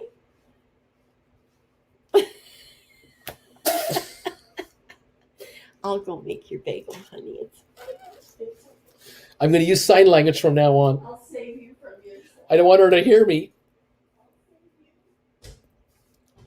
See the trouble I can get in? See the trouble you guys put me into? Oh, man. It used to be so easy doing this channel. It's not that easy anymore. Oh, man. Rob, I don't know what to tell you, buddy. You can certainly do a rollover. You know that.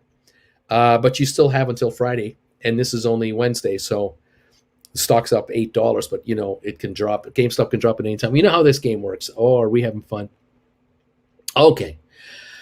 Oh my gosh. This is funny. Hey, Bruce, I offer one-on-one TV repair for $400. I love that. By the way, if you want to have a one-on-one with yours truly, it is $400. But I only have a couple slots left this weekend because they're selling out. And I don't know if I'll have any next weekend at all available because our daughter's coming down.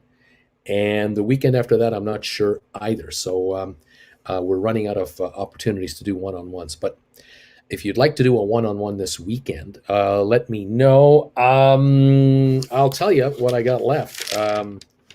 Sunday, I've only got 10 a.m. Eastern left.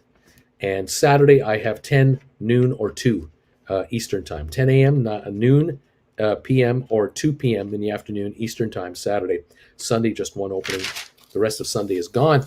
If you'd like one, send me an email at brucefarmer@hotmail.com and say, Bruce, I'd like to have a one-on-one with you. Can I get the 10 o'clock Saturday morning Eastern time slot, or can I get the whatever? And then I'll send you an email confirming the time with a link to the PayPal account. You can make your payment, lock in your time, and we're good to go if you'd like to have a one-on-one. Okay. Erico is saying, nephew, I've been daydreaming about collecting those premiums for months. I've been so jealous of the GameStop premiums you guys have been collecting. Rob, wait it out, says Free Thinker. Let's go here. Frumler, I sold my $217.50 GameStop covered call I wrote Monday yesterday for a $350 profit. Then I wrote a $220 today expiring Friday for $380. Right on, man. Right on. And here's the lovely Jen with bagels. Morning, Jen. Bruce, I think sit till this afternoon to see what happens. Ed sold a Matterport covered call at $291 and bought it back for $5. Am I right that I have to write a new covered call for $210 to break even? Okay, Ed. I'm again. This is cryptic. I see numbers, but I don't see anything else. You guys have got to use these templates. Sold at $291, bought back at $5. I have a new one at $210 to break even. Well, okay. If you write another covered call now, and it's and again, I don't know what strike price and I don't know what timing you're talking about. So you've left me really in the dark here.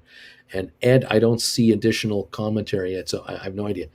But in theoretical terms, just in theory, if you wrote another call now and brought in $5 and it's at a higher strike price further out in time, that would be my recommendation. You've replaced the $5 you just spent, which means you keep that original $291 on hand that you brought in, right? Because you brought in $291. You spent $5, you got $5, you still have that $291. Okay. The shares drop in price, or if the option drops in value, depending on which contract you're writing, back to $291. Okay. You're even on your option right. You're even on the whole thing, right? Because you got your $291 back. You spent $291 to buy back this second contract that you sold for $5. And your stock has obviously risen in value. So you're richer in your account because your stock is up. Right now, the reason you bought this call back for $5 is because your stock went up. You're richer in your book value, right? Okay, but let's suppose, just suppose, you were to write a contract for $7. Okay, you write a $7 call option. You're bringing in another $200 over the $5 you just spent. So you brought in $291, you spent $500, now you brought in $700. Okay. The stock does its thing, whatever it's doing, up, down, whatever, but the contract drops in value short in the next few weeks, days, weeks, and it goes down to 4. You're up $3 on that contract. You buy it back for $4. You keep the $300 difference between the $700 and the $400 you just spent. Okay. Is this making sense for any of you folks out there? I hope it does. You want to watch my lessons. That's why we have these lessons on my website, stockmarketswithbruce.ca. Go to my website, go to the classes, watch the classes on how to write options, how to do this stuff. Okay. Let's go. Guessing with Uncle Bruce. Yes. I am writing a covered blank at blank, so many with an expiration of blank. There, we could do that. I'm too lazy to fill out forms. He didn't include the stock. Everything's better with a bagel. Roach on a tree. Uncle Bruce, I just like to say that all my questions always consist of all relevant information. I'm just tooting my own horn, just saying. I blew it, friends. Oh, am I so entertaining for $10 a month? What a bargain this is. Serenity now. Put a value in that bagel. Serenity now. I'm going to make a Costco run today to get more bagels. Jen puts Uncle Bruce's head in the toilet and calls him a nerd before shoving him into his locker. Insanity later. Oh, man. Slip that man an edible. I want a big bagel with everything and a helicopter to the airport or else. Template, I bought blank, a call blank at a price of blank, expiring never. Oh, Bruce is going to get in trouble soon. Smack him, Jen. Lloyd Braun. Pimping Uncle Bruce with an escort, laughing out loud. I get into a better mood the moment my wife walks into room 2, Uncle Bruce. This rollover template should include how underwater a person is, too. Or you could just hire the real Jennifer Aniston. If she refuses, it's her loss, you know. She'll only charge like a $20,000 appearance fee. I could charge $1,000 a person for 100 people to come in. I'll make a whole bunch of money on this. Why not? Watch what's in the bagel today, Uncle Bruce. Wouldn't it be cool if the actual Jennifer Aniston actually showed up and at the meet and greet? She comes in on an alias, and she comes in wearing a hoodie, and then I'm introducing Jen, and she walks down the thing and just comes on stage and goes, "Hi, honey." Mr. T, Brucey, blink twice if you need us to call the cops for you. Open your mouth, Bruce. Change feet. Read Jen Aniston. Make sure you wear a pimp coat there, Uncle Bruce. Make sure you wear that pimp coat. Y'all don't want to meet Uncle Bruce and Auntie Jen. It would be too much fun. Chris, Uncle Bruce, maybe in your description of the channel, you can put a recommended format for when asking questions. It may help instruct new people how to ask questions and get a more solid response. Maybe I could do it. Welcome to Movie Phone. Why don't you just tell me the name of the movie you want to see? Oh my gosh. You can only lead a horse to water. Good morning, Jen. Stock, strike, date, company. Oh no. Ed, use the template. You need a date with the SP and date. Richard needs to know what broker to use to write options where he is. Can't wait till all his he gets all the Jen comments. For some reason, I sold Rocket Lab $16 Decembers for $125 yesterday. Should I buy back immediately or wait for the week a bit more? Bruce, what do I do? Max, why are you writing calls under $20 a share?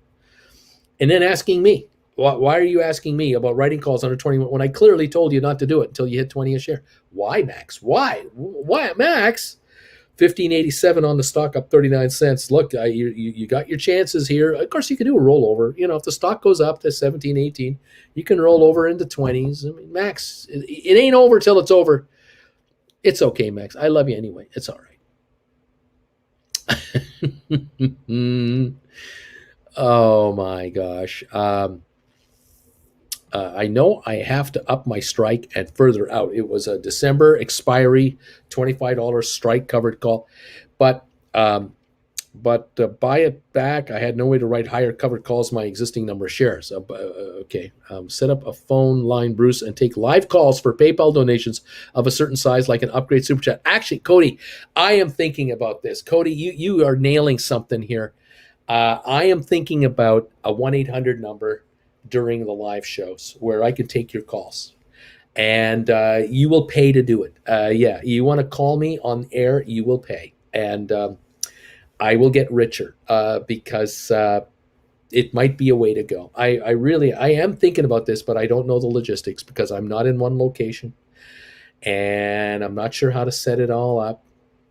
I'm not sure what to do, but I am thinking of some kind of a call-in situation where people can call in and ask me questions, and I don't know how to do it. I'm not yet there, but we're thinking maybe we do a new level of membership, and it's a higher price per month, and that gives you telephone rights. I don't know. I'm not sure. Of course, the phone will only work during certain hours when the show is on and when I turn it on. But I don't know. I'm scheming all the time too. I really am. He's just spitball. I know it's a little. I don't mind. This looks okay. great. It's really. Look at how dark it is. Hang on a second. Look how dark this bagel is on top here. Look at ooh. I better hold it down or it'll fall over. Look at that. Oh yeah. Look at that. Oh. So these sesame seeds. I have a skill testing question that no. I know that you know the answer to. Oh no. So yesterday, oh no, the flag on the green was white. Okay. Today the flag is blue. Yes. Why? Okay, there's three colors, I believe. Red, white, and blue, I believe. For the 3 9s. Oh. The color of the flag indicates what third of the green the hole is cut in. Oh. So if you're 200 yards out, 600 feet away, you can at least see the color of the flag. Is it red, white, or blue? If it's red, it's probably in the front that third. Makes sense. If it's white, it's in the middle of the green-ish. And if it's blue, it's towards the back. And it is at the back. See? Is it blue today? And it's blue today. Aren't you smart? I used to make yardage guides, okay? I was in the business, okay? I know how You've this... golfed a few rounds. I've golfed a few rounds at a few courses. Did you tell them how you managed to hit someone with a golf ball? I've hit all kinds of people at your with tournament, balls. And then the next year you hit him again. No, I didn't. No, I did not. I thought you hit him twice. No, I didn't hit someone twice. But I've hit people. Did you try? Maybe you got close enough to yell for. I've hit people accidentally on purpose with golf balls. And what? How's that welt working out for you, dear? Yeah. Hey, let's go to the golf course. Watch me hit some balls. What? Why'd you stand over there? Watch you come on in. Let me show you. I'm going to do a Phil Mickelson. I'm going to pull a Phil Mickelson. Stand in front of me, and I'm going to use a pitching wedge and hit the ball right over top of you. Let's practice that. Now, did other people see Phil Mickelson on the Peyton Eli Monday Night Football broadcast? Wow, that was hard to say.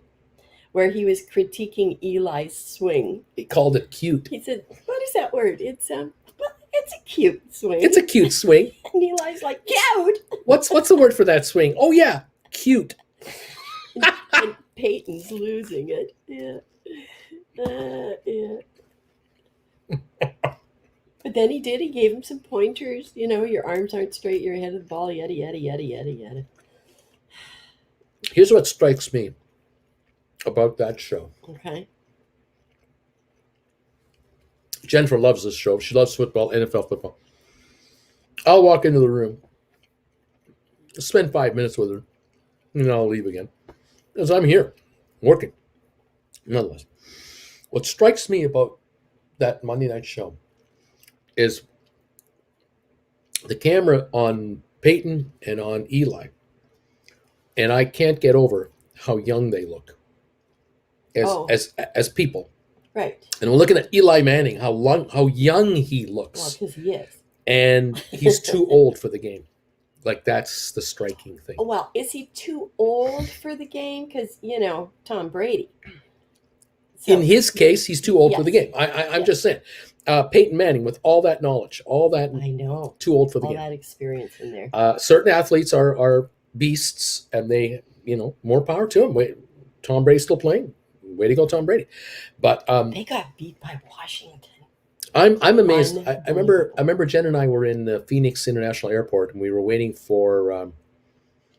I can't remember why we were at the airport. We were waiting for our baggage to come down. Probably our baggage. Anyway, We had just flown in. we were in the baggage area, and down the escalator, I noticed a gentleman coming down, and he looked familiar to me, and I don't know why. But then as I watched, I recognize he's a hockey player, and he had just been traded from the Calgary Flames to the Phoenix Coyotes. Hoodler, Jamie Hoodler, or Jamie? John Hoodler. He was a Detroit Red Wing. He was a Calgary Flame, and Yari Hoodler, and he got traded to Arizona. I don't know what. He didn't last much longer. He was towards the end of his career. He was 31, 32 maybe. And I'm watching this 30-something-year-old individual come down the escalator because he just is arriving in Phoenix to report to the team. Yeah. I couldn't believe how young he looked. I mean, Right. just a young kid, and he's 5'8", 170 pounds, 180 pounds. It's not imposing. He's not, but he was a skilled player, Yeah. really an excellent. He could take player. you down with one hit. Well, no, not necessarily. He wasn't a hitting guy. He was a scorer, a setup man, really skilled skater. But I was just watching this young man come down, realizing myself, this guy is out of this league within a year or two. Yeah. Because the Flames basically dumped him at the trading deadline to get some prospects because they knew he wasn't going to make the team next year. Already they knew that he's on the team now, but he won't make it next year. He will not pass mustard at training camp with us. And so they offloaded him. And I'm watching him come down the escalator. I can't believe how young he looks. I was just shocked at how young these athletes have to be in the league they're in. Oh yeah, it's to incredible. take the abuse, to take that punishment, and to have the skill level, the speed. It's truly and amazing. just to stay on the sports theme that we're on, just the past weekend, I think it was, Jerome McGinley, who was a Calgary Flame, we loved him. Jerome McGinley was put into the Canadian Hall of Fame. The Hockey Hall of Fame. The Hockey Yes, Hall of yes, Fame. NHL. All of hockey. yes. Young. And you're looking at him. Now, he's always purposely shaved his head, always, so he has no gray hair you can see. If he grows it out, it's white, but Yeah. he looks to be in top physical condition. Too old for the game. And like so many of these athletes, just a great community person. Yeah. And he was a great hockey player. He had the finesse, he had the hands, but he also had the attitude and wasn't going to take any crap from anybody. He was a power forward. Yeah, yeah. Again, in his prime was one of the best. And he will be known as the setup man for Crosby, Sidney Crosby at the Olympics. Canada won the gold medal in Vancouver, and he set up the goal. Yeah. Canada won the Olympic gold in Salt Lake City. He was a setup man for that with Joe Sakic and Mario Lemieux. Mario Lemieux, yeah. But he's got those gold medals, but no Stanley Cup. He's got those hands. I know. Teams, towards the end of his career, hockey teams were trying to trade him to contending clubs, because this is an unwritten rule that certain veterans will be traded at the trade deadline to a contending team. Maybe they'll get their first ever ring, Stanley Cup ring. And he was traded to Pittsburgh. He was traded to Detroit, L.A., and they couldn't win the cup that year. Yeah. And so he never got his name on the cup. No. As so many players. That's why it was so sweet when Raymond Bourque got to hoist the cup after, 18 years, something like that? 23. 23 years. The classiest moment in sports. Look it up on YouTube. Joe Sakic Lifting the cup. is the captain of Colorado to get the Stanley Cup Yeah. from the commissioner, Gary Bettman. Bettman will hand him the cup, and the player usually lifts the cup over their shoulders. Does a lap or something. Yeah. Sakic gets the cup handed to him by the commissioner, and Sakic just holds it at chest level, turns around, skates to Raymond Bourque, and gives it to him. And Bourque lifts it up Yeah. over his shoulder. Because Bourque had been captain. And that's when for the crowd went nuts. But Yeah. Raymond had been the captain in Boston. He was, I think, he was an alternate in Probably. Colorado. Probably. Yeah. And his one and only Stanley Cup after Yeah. 23 years. And Sakic gave him the team cup went crazy. to the raise it to fans the went rafters. Crazy. That was the classiest moment in hockey. Yeah, The it was classiest pretty moment awesome. in professional hockey sports, for sure. It's pretty awesome. Joe Sakic, pretty classy guy. So on to a more topical story, and then we will let you actually get back to the stock market. In Kamloops, they figure they have at least 2,000 trucks parked because they can't get through because of the mudslides. So they talked to the one guy. He's got a truckload of pork loin that is aimed for Japan. And he says, I don't know how it's going to get there. They're thinking maybe they'll put the trucks, they'll take the container off the back of the truck and put it on a train because the railroads, the lines, for the most part, they can do workarounds easier than the highways can. And saying maybe they'll get a special arrangement with the United States to go down through the States and back up to Vancouver. But this guy, he's like, I don't have my passport on me. I wasn't going to go to the States. Why would I have my passport on me? And they've got all those restrictions of what you can and cannot bring in. So over 2,000 trucks sitting there. Yeah, can you imagine? Nightmare. The logistics of British Columbia, Canada. What happens when it breaks down. Where we used to live in Creston, thankfully, we don't have there doesn't seem to be flooding problems there. But within 100-mile radius of Creston, horror stories everywhere. Yeah. Mudslides. These poor people. Water treatment plants flooded, which means sewage backup. Poop soup. Bad news, man. It's bad news. Poop soup. So how's the market today? I don't know. I've been talking to you. Anybody know what's going on? Well, GameStop's at 214. 214.62. I got it on here on my screen. The big guy. Rocket Lab is over $16. 16.18. Happy to see that. Up 70 cents, and SoFi is down 9 cents. GameStop up 7.44. Matterport down 26. ME up a penny. Spire down a dime. ATIP down 20. SmartRent up a nickel, and Sixtero down 28. But the winner is Rocket Lab at 16.20. Woohoo! Okay. I don't think we've seen 16 in an awful long time. As a matter of fact, I got to take a look at all-time high. All-time high, 21. Bye. Are you done? I'm done. You've done tormenting me for another day. Tortured you enough. Are you getting ready for that show and tell? What do you think? Should they come out? Should they come up to the meet and greet? Yes. I should buy new shoes.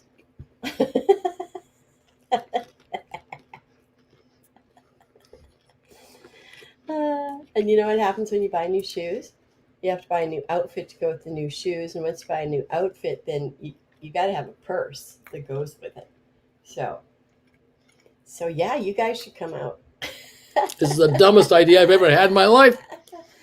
Yeah. Don't do meet and greets, Bruce. Don't do meet and greets. I could be like the wizard and just be behind the curtain. Don't look behind the curtain. Get a little dog away from me. I could have a little smoke machine down there and just squirt smoke out. They wouldn't mind, right? Now you know what life is like in my house. Mayhem. Oh my God. Welcome to my nightmare. Oh my God. Okay. Welcome all. I got to catch up to your comments here. I'm so far behind. David sees a new member. How you doing, Dave? Welcome to our little show here. Wow, it's really Jennifer Aniston. Are we going to see Jennifer's hands? No gloves, maybe? New shoes, purse, level of send money now. She's awesome. Vaping behind a curtain. I love it. Vaping behind the curtain. Oh, this is going to be great. This is going to be great. Here goes Rocket Lab. Oh, man. Y'all, please acknowledge if you're coming for the meet and greet. Let's go, Rocket Lab. Poop soup. Oh, no. Yeah, bad news in BC, man. Let me tell you. Bad news. How many of you simpletons are coming for the meet and greet? People are asking. Oh, my gosh. Burping and I'm hanging on here trying to eat my food. And it's just never ending, never ending. Oh, my gosh. I've met Peyton and Eli at Mardi Gras in New Orleans a couple times. They are really great. Um, and boy, Bruce, if you do the phone thing, please do not make it expensive. I have not made any bank yet. My shoes are not Gucci. Oh boy.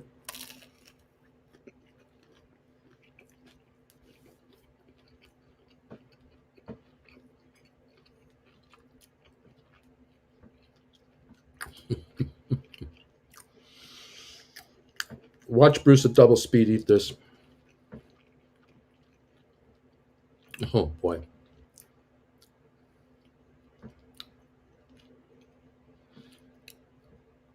Oh man. Thank you guys for all these kind words. I won't show all these comments. It's just you're just so kind. Thank you, everybody. Um, Uncle Bruce, does Jen have blue hair?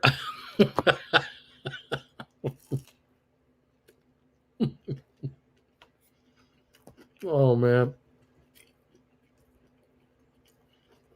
1644 in Rocket Lab. Going for 20, the right options. Will Jen be in full view? Or just her pretty hands at the meet and greet?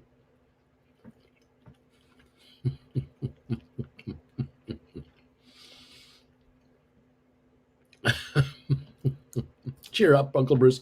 My wife, when she bought a purse, it was a Gucci. That's 3,000 a minute, laughing out loud.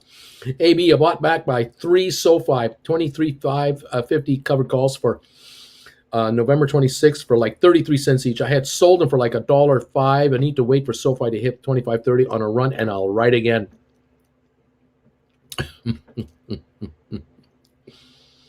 Oh my. 1-800 Beagle Help, Bagel Help. Uncle Bruce, why do you say not to write covered calls until 20? What's the difference between 20 and say 18? $2 is the difference. But I generally say 20 or more because that's when the premiums will be worth your while to write contracts. Under 20, they're so cheap. You're putting all your stock on. You're risking options and you're risking exercising and you're risking rollovers and you're dealing with 80-cent contracts and 30-cent contracts, especially down in the $10 level and so on. I just use 20 as a general rule.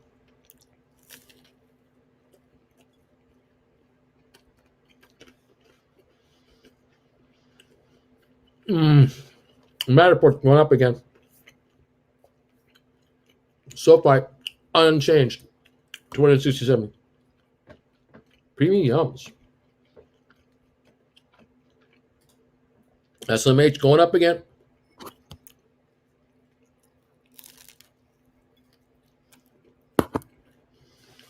Oh boy.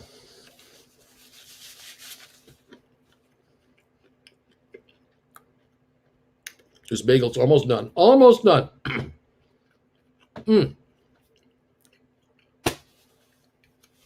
Dow still down 130. S&P down 5. NASDAQ down 12.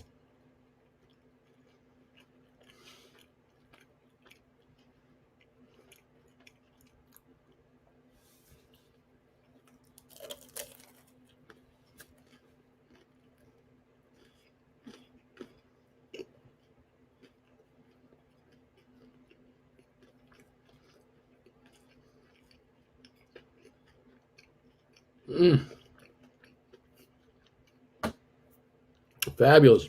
1630 on Rocket Lab. High today, 1644. 2.6 million traded. Looking great.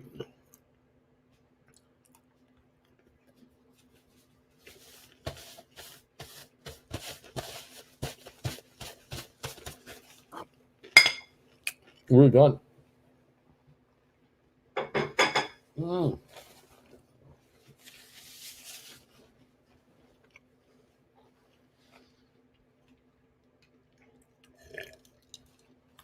Mm.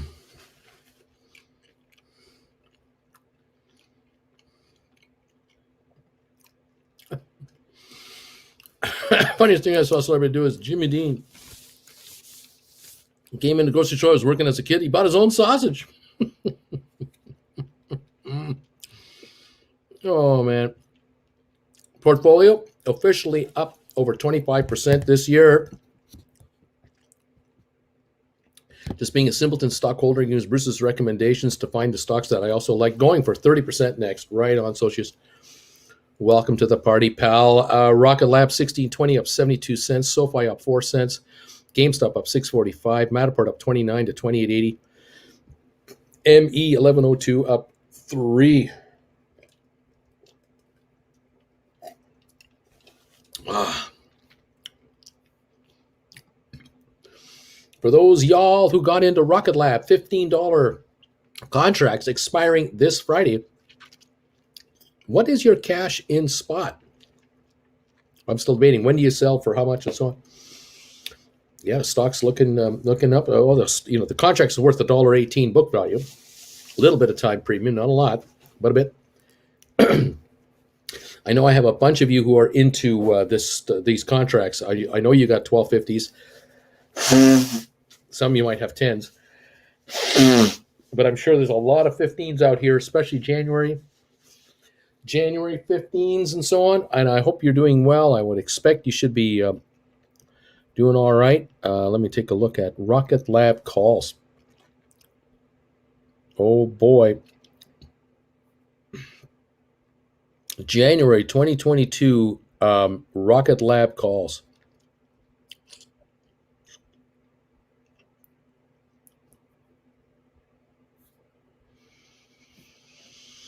Mm.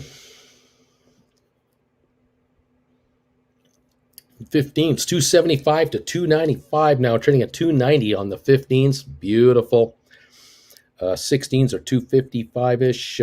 1750s are in the $2 neighborhood. The 20s are in the $1.25, $1.50 neighborhood. Beautiful stuff. 1250s are 410 to 440. 10s are 610, 630. Nice. Nice. I got $14 Rocket Lab expiring Friday, and I'm taking profits today on some. Beautiful. John, Gil, Uncle Bruce, I bought back my Goldman Sachs call I wrote for $4.35 last week for $1.35. Then rolled in the poor man covered call from January to March for $183. Right on, man. Right on.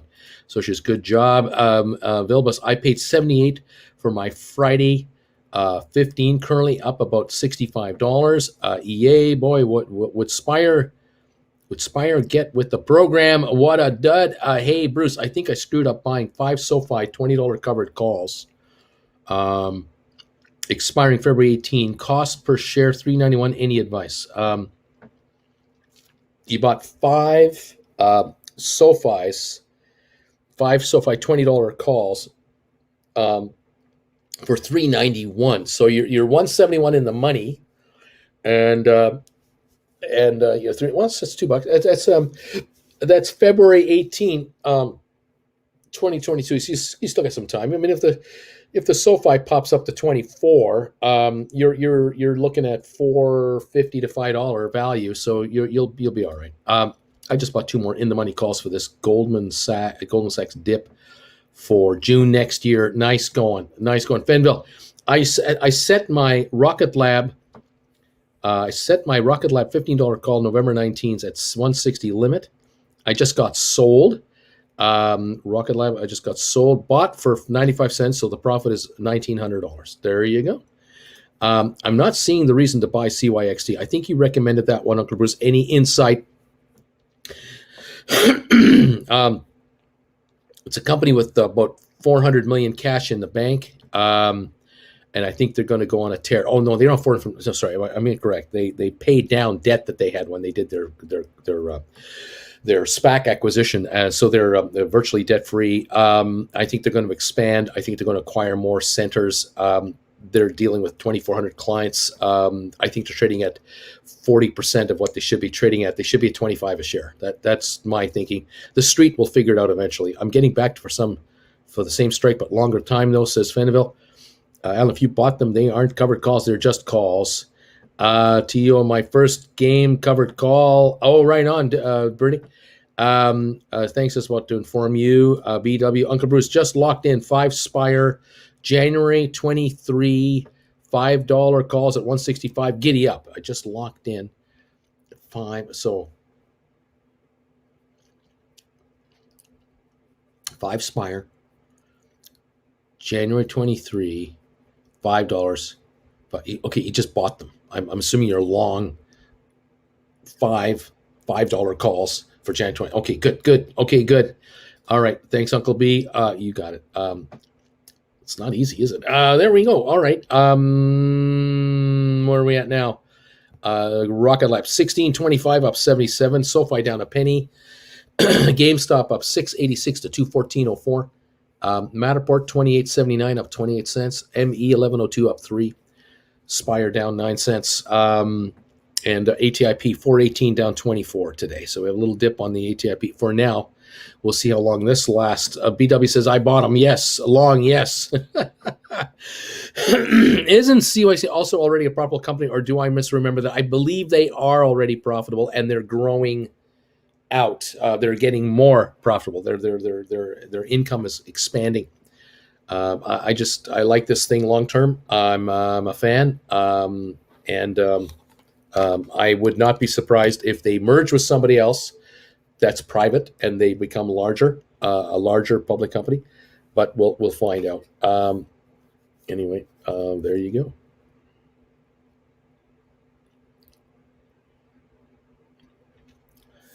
Okay. We're down 150 points on the Dow, near the low of the day. We're down 6 on S&P, and we're down 11 on NASDAQ. Profit taking coming in for sure. And sorry, folks, we're going to watch that. 16.19 on Rocket Lab, up 72 cents. SoFi up a couple of pennies. GameStop up 6.82 at 214. Matterport up 37 to 28.88. The low of the day on Matterport was just a little while ago at 28.16. And now we've come back 72 cents to be up 37 on 2.6 million. The pullback was slight, not that much. We'll see how this goes. Anyway, I meant 2022, not 2023. Sell my house. What, Uncle Bruce, what options do you suggest for SoFi? I want to write 4 SoFi contracts. I would wait right now and see if the stock has a bit of a pop here. We were at 2204 this morning. Mind you, we've only had a 2150 to 2204 range. It's not a lot of a range. But if you can get a bit of a pop on the stock and look at writing 24s, maybe 23. I'm not about 23s. SoFi here. I'm just going to the option chain.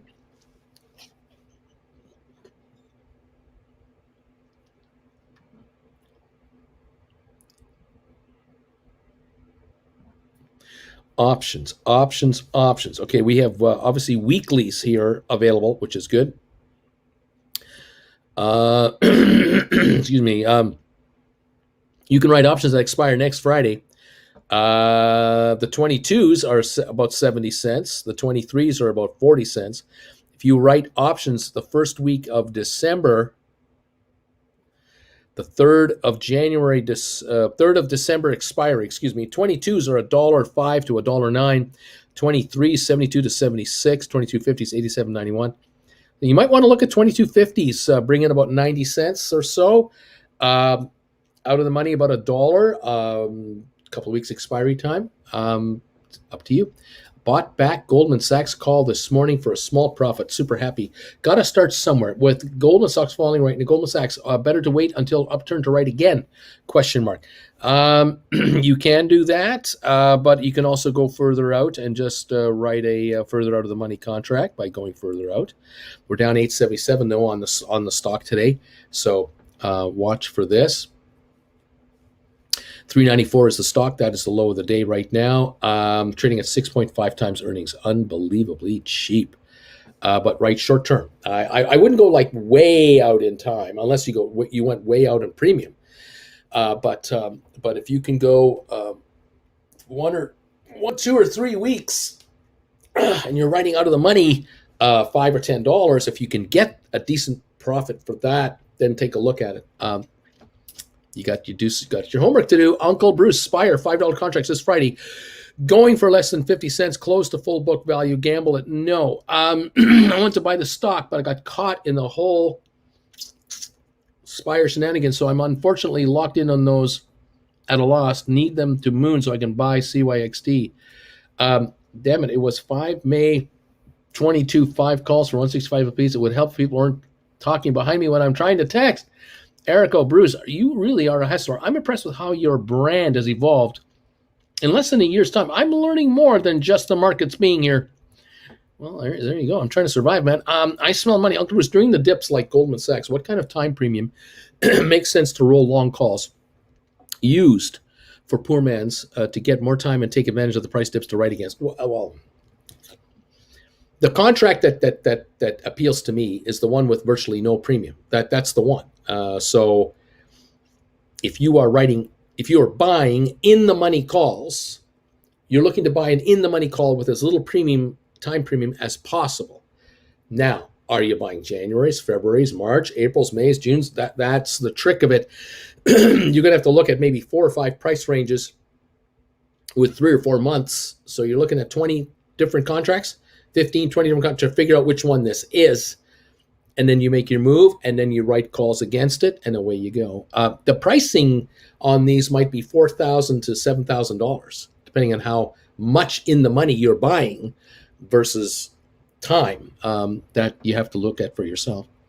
Okay. Don't forget bagel choosing.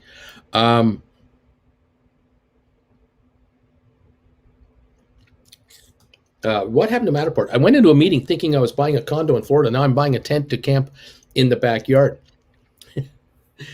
Matterport up 45 cents. I don't know why you're complaining. The stock was $22 a couple of weeks ago. You're $29 and you're complaining. I don't know why you're complaining. There's opportunity everywhere on this stock. And you got to quit your job, man. You're being taken away from your stock market, and that's not a good thing. You got to get a job that you work at night so you can watch the market during the day. So that's what I'm thinking might be the deal. I'm just a goof, Uncle Bruce. I'm a happy guy. Thanks, Uncle Bruce. What's a complaint with Matterport? I'm over here hoping it comes down a bit for a covered call profit taking, but it's holding real steady. Matterport is up 1%. Laugh out loud. What? Too loud? What? 28.90. Up 40 cents. GameStop up $6. SoFi down 3 cents. Rocket Lab up 49 cents to 15.97. Why the face, Rocket Lab? Why the face? We wanted to go over 20. Come on, Rocket Lab. ME 1104 up a nickel. Spire down 8 cents. ATIP down a quarter. Smart Rent up 7 cents. We're getting spoiled with profits, Bruce. That's the thing. We're making money at every turn, and now we're getting greedy. That could be it. Smart Rent up 7 cents to 10.97. Cyxtera down 27 cents. The Dow down 175. Microsoft up 89. Apple up 147 to 152.47. Royal Caribbean down 55 to 82.79. Goldman down 840 to 394.68. It's a bargain. A bar-o-guno. Man, oh man, oh man. Cisco down 29 cents. We're back to 1603 on Rocket Lab, up 55, back over 16 again. SoFi 21.65 down 2 pennies, 213.47 on GameStop, up 6.29. Matterport 28.91 up 40. Okay. Any ME news? Nothing this morning that I'm aware of. Nothing this morning. Pickcomb says, as far as I'm concerned, Matterport is up over 76% when I bought 300 shares of it back in June. Nice. Uncle Bruce, what do you think about buying $5 strike January 2023? The calls on CYXD for around $6. Seems like really cheap leverage. Dollar for over a year in time. Is this the right way to hunt good calls? Well, you're paying $600 for a contract, or you're paying $1,000 for the stock. So you are ahead $400 per 100 for book value. Okay. Obviously, if the shares go to $15 anytime in this time frame, your calls are worth $10 a piece book value plus a buck premium. You got an $11 contract. Nice return on your money, right? It's a 2023 call. You don't have 2022, but 2023. You've got time. This thing goes to $20 anytime in that time frame. You got yourself a $15 plus contract for $6. Nice return on your money. Now, Cody, take a look at put contracts. Take a look at puts. Maybe you can write a cash secured put contract. Perhaps you can write a $10 cash secured put, or an $8 or a $12. Take a look at cash secured puts to see if you can find premium on those that would come your way, instead of buying a call and having to pay the dollar extra. Paying $1 premium is cheap. I agree with you, by the way. But take a look at puts that are out for between now, let's say until January coming up, and a year January. Check those out too. Let's see what's going on.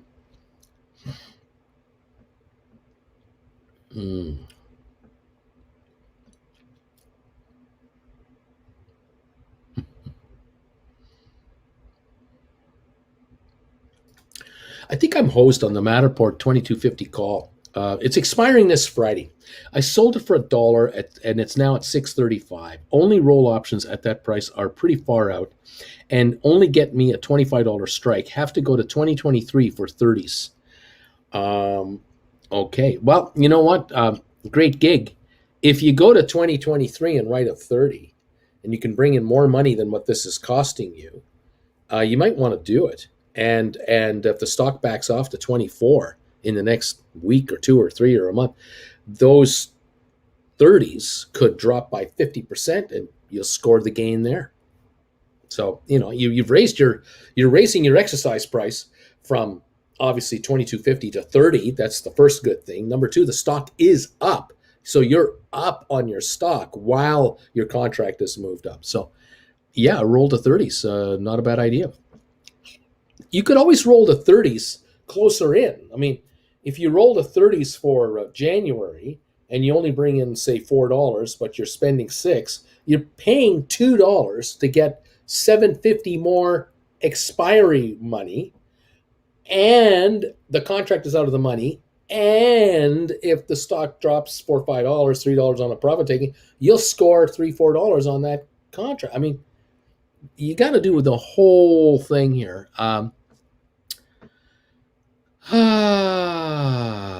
Anyway, there you go. Maybe. Oh my. Anyway, just thoughts. $16 on Rocket Lab. SoFi 2160. There will come a point in time soon on Matterport, which is now 29.20, by the way.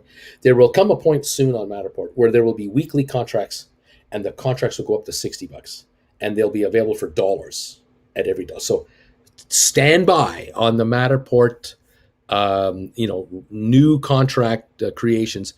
I don't know when. Is it this coming Monday? Would be nice. I have no idea, but it is going to happen. The stock is trading very nicely in volume. The contracts are trading nicely in volume. So we are in need of more contracts at much closer strike prices. And I'm sure the folks on the market are into this. They are working on this. I am certain of it. But it is what it is right now. This is what it is. Okay.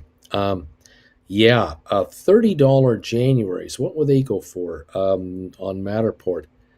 $30. Yeah, $4. They're going for $4. Stock right now is climbing again to $29.33. So you might want to put in a stink offer at $4.45 if you buy back your others. And that's close to your money. Obviously, January 2023, the 30s are $9.50. So if you're buying back at 6.5, selling at 9.5, you're bringing $300 more in. And if you get a pullback on the stock in the next week or two, you're going to have a drop from 950 to 550. There's a gain for you there. So that might be your play. Okay, that's true. Take a hit for a closer in 30s. Thanks. And let's go. Yeah, I don't know, Austin, if that's accurate. The 89% number, I don't know, buddy.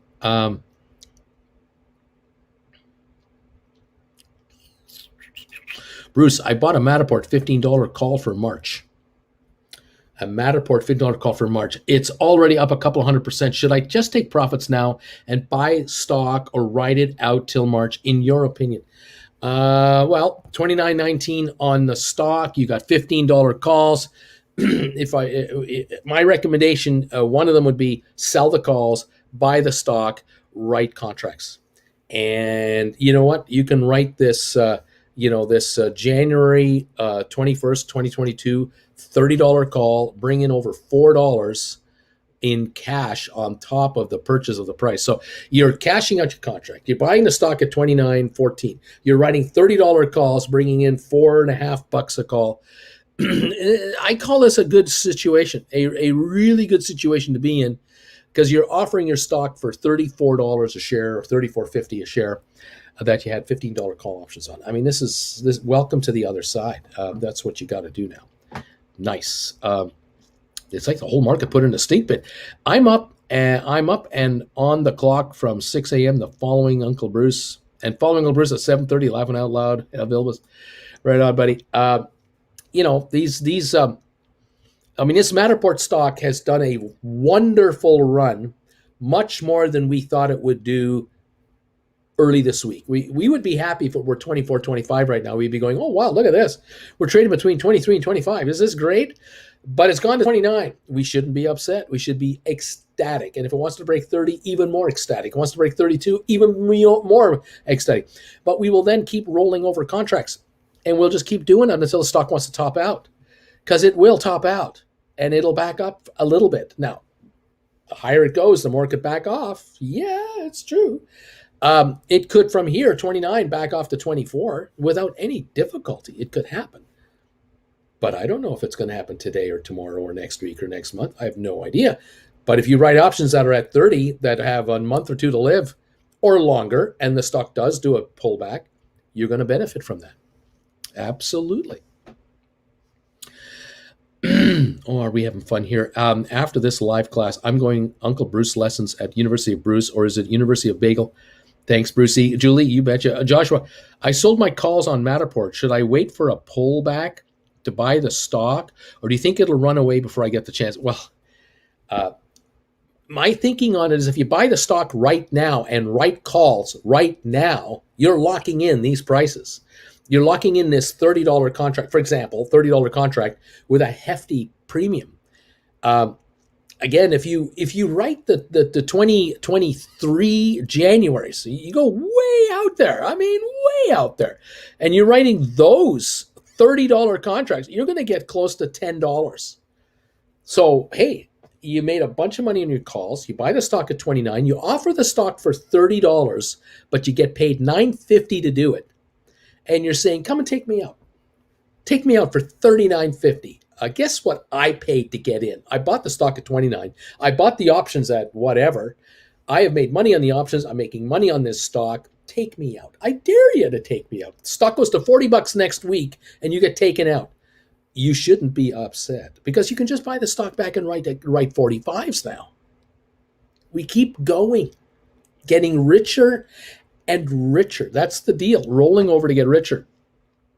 What can I say? I spent a little over $2 a share to roll my Matterport 2250s to January 30s. Got unlucky writing GameStop in Matterport this month. Won't be able to do much until New Year's. Again, pick nose. You made your move. Nicely done. You've moved your strike price to $30. Nicely done. Now, the stock wants to stay here, go higher, fine. Stock backs off to 26. It's not the end of the world. Your stock is still at 26, but these calls will back off. Stock goes to 24, calls will back off. You're going to be Now you're making money either way. You're good. You're good. You're good. Okay. Joshua Drops thinks that it's going to be around 32 next week, just as gut feeling on Matterport. Could be. I don't know. 2168 up a penny on SoFi. Rocket Lab 1605. GameStop up 780. ME up a nickel. Spire down 8 cents. ATIP at 419, down 22.9. Smart Rent now up 15 cents. This is the best level of the day. Yep. 36,000 shares volume. Unbelievably quiet. Sexter up 999, down 31 cents. Bargoon, 44,000 volume. What can I tell you? Where else are we at here? IBM down 11, the Dow down 164, Microsoft up 161, Apple up 249 to 153.50. Apple is moving. It's good to see Apple moving higher. This is a good thing. Hopefully this week it'll keep doing this and get closer to that 160 level on Apple. We'll keep an eye on that for sure. Okay, Royal Caribbean down 24 cents. Goldman down 862, and Cisco down 35 cents today. I think earnings are like tonight or tomorrow, something like that. Okay, up 60 on Rocket Lab, 1608. Go to 20, baby. Go to 20. Thank you. Pickno says, thank you, Bruce. Yeah, GameStop holding most of its gains. That's true. Dave, Apple is doing exactly what I knew they would. I knew they would do this. I knew it. I knew they would do it. I knew it. Man, Tesla's up 5%, 9.2 in 2 days. Tesla's moving higher despite the fact that Elon is selling stock. 11.01 on the stock now, up $46 on Tesla. How about that? Amazing.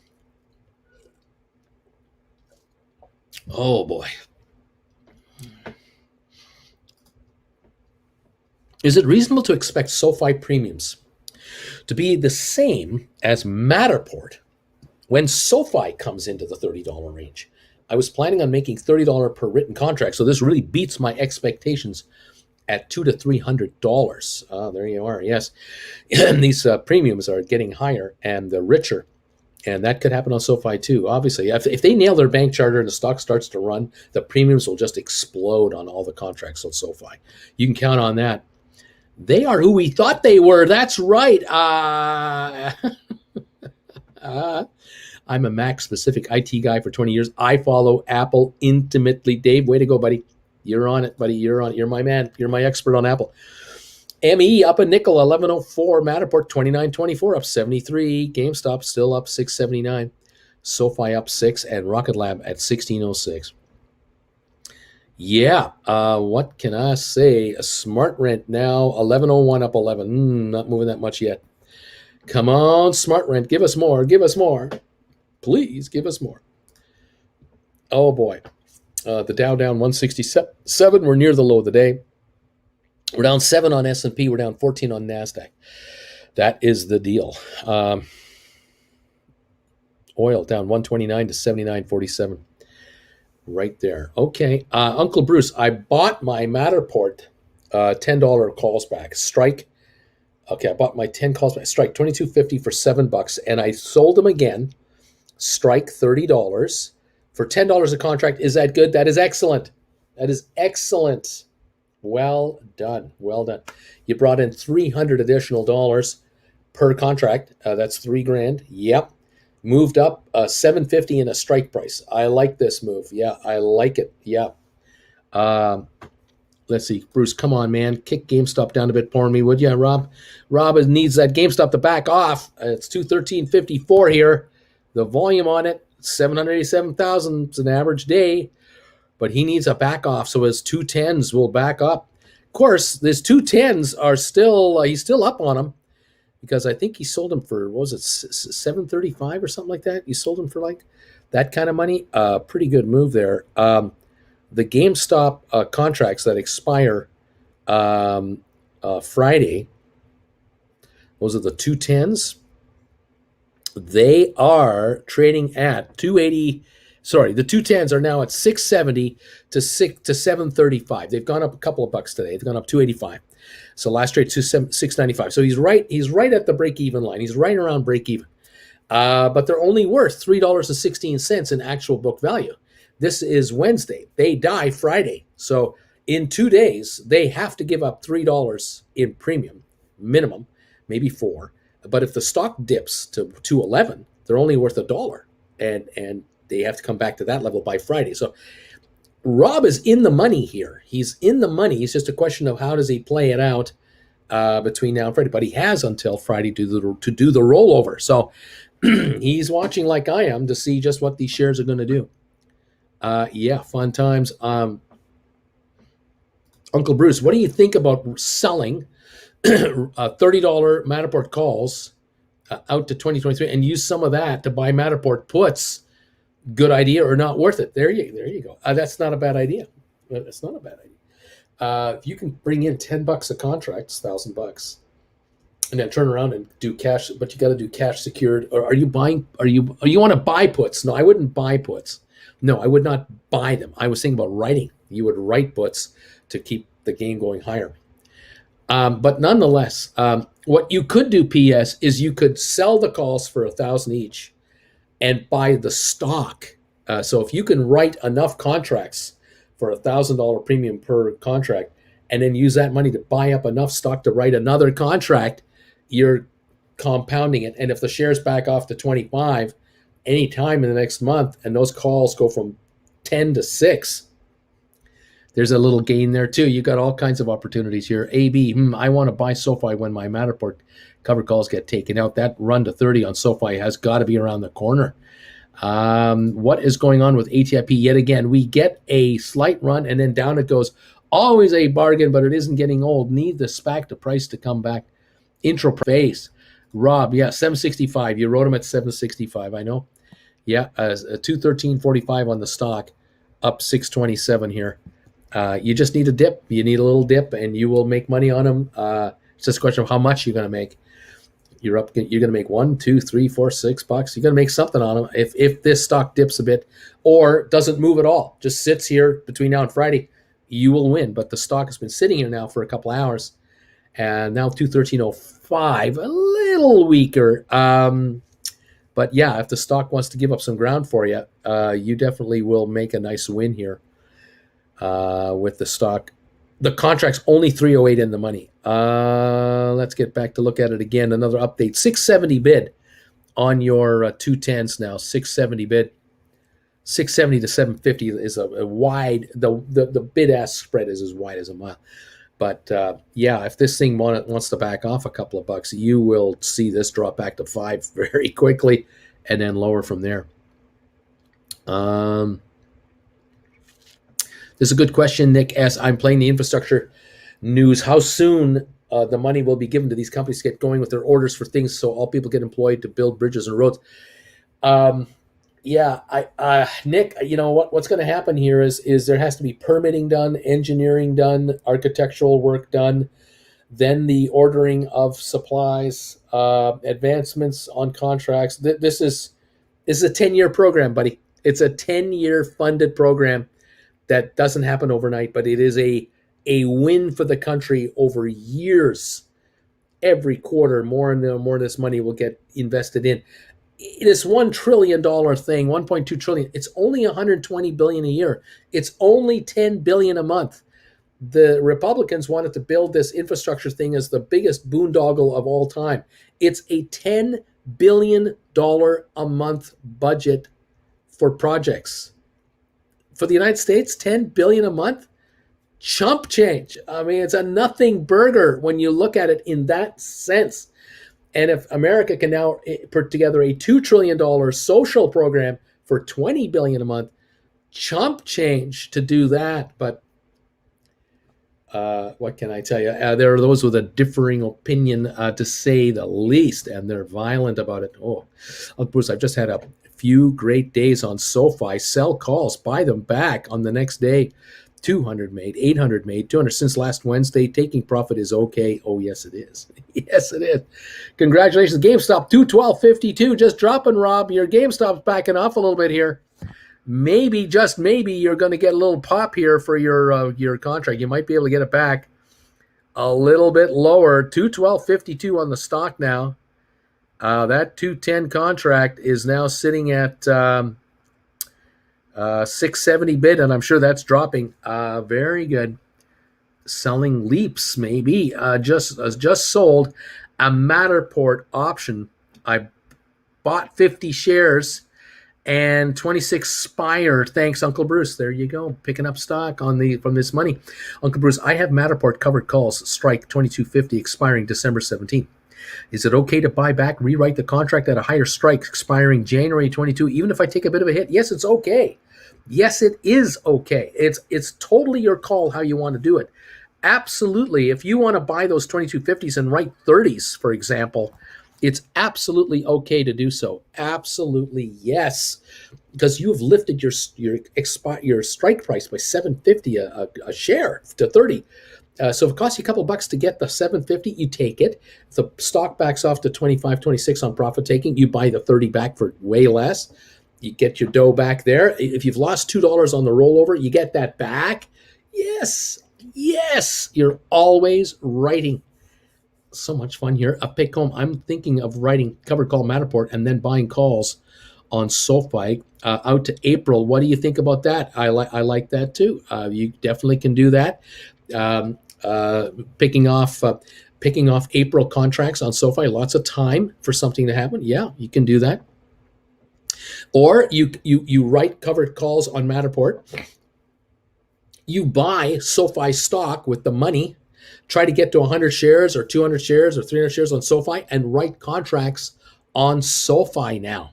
So use one stock to help you get to hundreds of the other stock to write contracts so that you have income coming in from Matterport, income coming in from SoFi.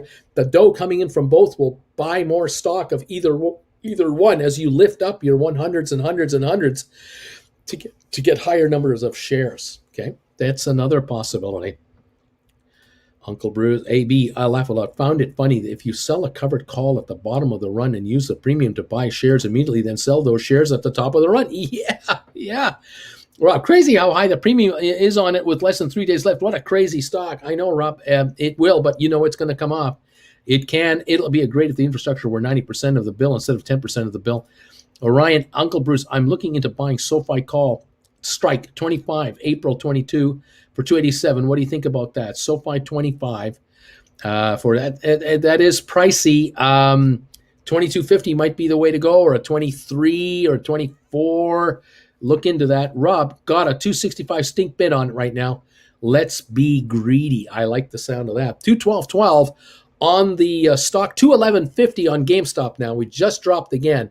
So you have a shot here, Rob. You have a shot because your contract is only worth $1.50 with 2 days to go, and you're offering to pay $265 for it. This will be interesting to see how this grinds its way out. This contract will die. It is now $690 to $780. I wouldn't believe that bid ask for all the tea in China. I think this thing's falling off. You've got the accurate quote there, more than I have, I'm sure. Thank you, Uncle B, says Aurora. Good morning, Uncle Bruce. I have a GameStop 205 covered call. It's expiring on the 26th of November. Should I roll or should I wait a few days to see if I can buy it back? Well, the stock is coming at you down to 211 now, so you're now only $6 in the money on this, and it's falling back a bit. So let's see if it does keep coming at you. Yeah, you've got time. Bama Babe, Uncle Bruce, I went for my COVID booster shot at the county health department this morning. There was a sign at the door that said, foul, and abusive language will not be tolerated. So sad, unbelievable. Waiting to buy back my GameStop calls. November 19 contracts today on price drop. Then we'll write calls again today for a week or two on the price spike rollover Wednesday. Yes, Robert, this is a good plan. I love this plan, rollover Wednesdays, where you're looking to buy back your calls that are expiring shortly and score a deal and then move on. I agree. Keep an eye on the market and just let's see how it reacts. You may make this move now. You might make it an hour from now. You might make it 10 minutes before the close. You might have to wait till tomorrow morning, even Thursday. It doesn't matter if you do it Thursday, but Wednesdays as a general rule. I like this strategy. Foiled again, foil language. What kind of foil? I could buy it now for $6 and pocket 165, but Yeah, I wouldn't, Rob. I wouldn't right now. This is going lower, buddy. You know it's only worth $1.70. That's all it's worth right now. 170. So yeah, you're not giving away 500 to anybody, buddy. No, you're not. I love this. How do you know if a call option is expensive, Bruce? Well, look at the option chain and take a look at what they're going for. Close in and then further out. So if you're thinking of buying an option or writing an option, see what the one option goes for. Let's say you're thinking of writing a GameStop 220 option. What's it going for if it dies this Friday, next Friday, the Friday after that, the Friday after that, the Friday after that? Then you can see the kind of the pattern of the price. You can then transpose that into 215s, 225s. You can check out the chain and you'll have an idea of where they should be and how they should be.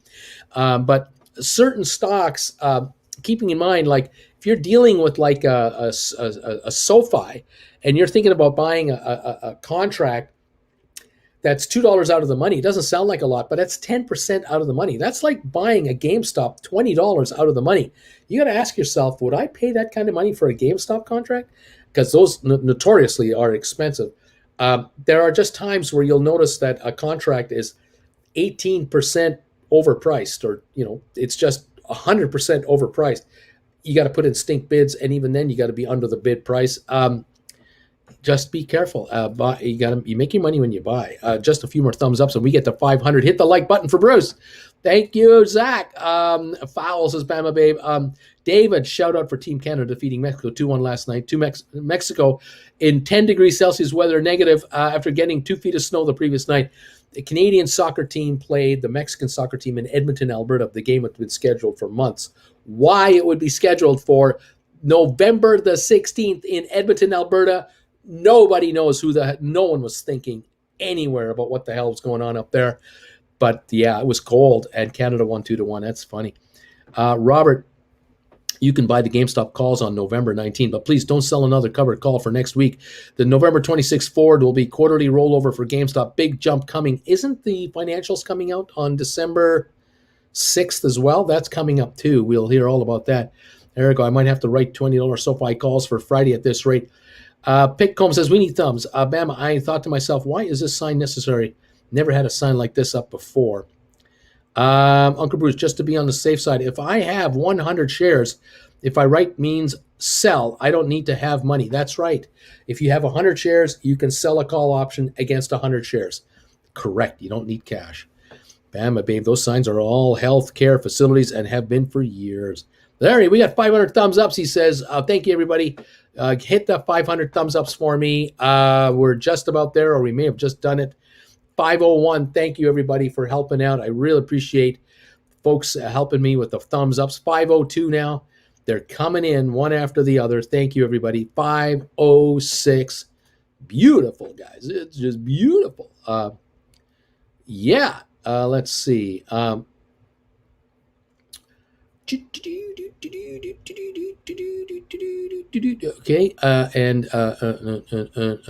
okay. What else is going on here? Just looking at some headlines, covering a few things here at the same time. ATIP still down 20 cents to 421. Low of the day, 416.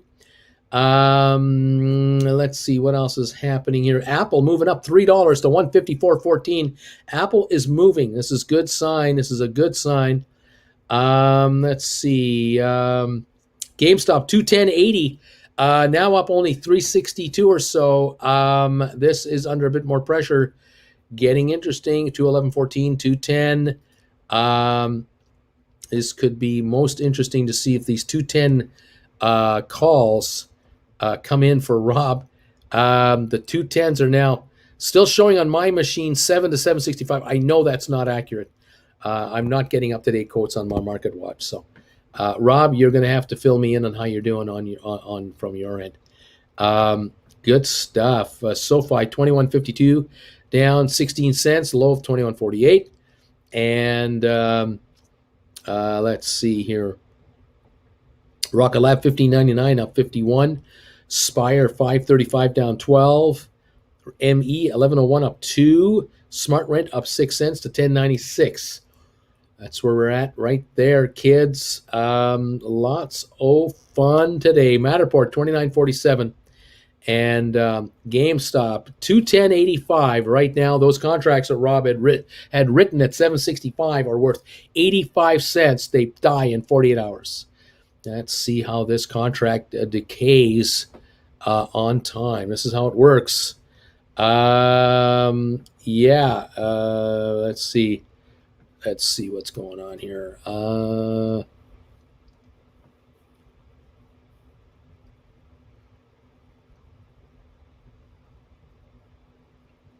Right on. Right on. Yeah, Robert, you're good to go. Robert, we can do this. We'll set you up for that session. You go ahead and make that happen, buddy. I'll confirm that with an email later. You're good to go. You're going to be locked in there. Awesome stuff. And thank you for the 528 thumbs ups now, everybody. Thank you on this. Thank you so much. Yeah, let's see. 528 last sale come to Papa, says Rob. It's coming down to you, buddy. They're coming back to you. Yeah, they're coming to you. And you may want to pull your bid. You may want to just pull it. You may well get it at 165 or 110 or 105. You might get them there.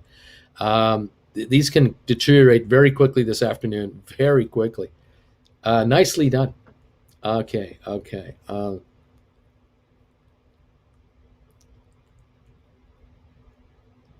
Cody is saying that also on GameStop, we have all those year-end dates coming up that we've been talking about on PI-FI.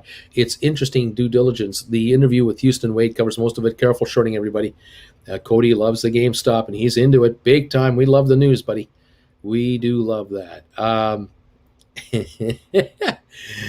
Dave says Rob has a GameStop voodoo doll and is using the black magic to drop the value of the stock, so his call will go down. If I had a game voodoo doll, I'd stop writing calls and put it in the rocket ship and launch it to the moon, baby. Hi, Uncle Bruce. I'm ready to write a call option on Matterport. Does a stink bid of 185 for the December 35s look decent to you? I'm ready to write a call on Matterport. Okay, you want to talk about a stink offer, not a stink bid if you're going to write a call. Matterport, let's see here, December 35s. Stock is $29.52 right now. December 35s. Let's pop those up there. There we go. December. There you go. Market showing 165, 180-ish. And Matterport at $29.55 right here. So we're pushing the high of the day around on Matterport. $29.95 is the high of the day, and we're trying to push it. I would be, I'd be greedy on this, and you may want to push that offer even further out, maybe 195, but maybe even 215. The reason I say is because if Matterport can break the high of the day, it will bust into the 30 range, because the high is $29.95. If it breaks that and breaks 30, it could reach $31 today. Like it could just have a $1 blowover, way over. And you might find that you're within $4 of book value temporarily, maybe 10 minutes. That might push those contracts into that 215, 225, 230 neighborhood. And you might as well just be greedy and bring in another $50 if you can get 225 or 230 for them. You just never know. There's no law saying 180 is a high on this or 185 is a high on this thing. That's what I'd be looking at. The 40s are now 1 to 120. They now have 40s. They must have added those this morning. And of course, you can always write 30s if you want to, but you might be theoretically writing in the money contracts, but you're daring the stock to stay at 30.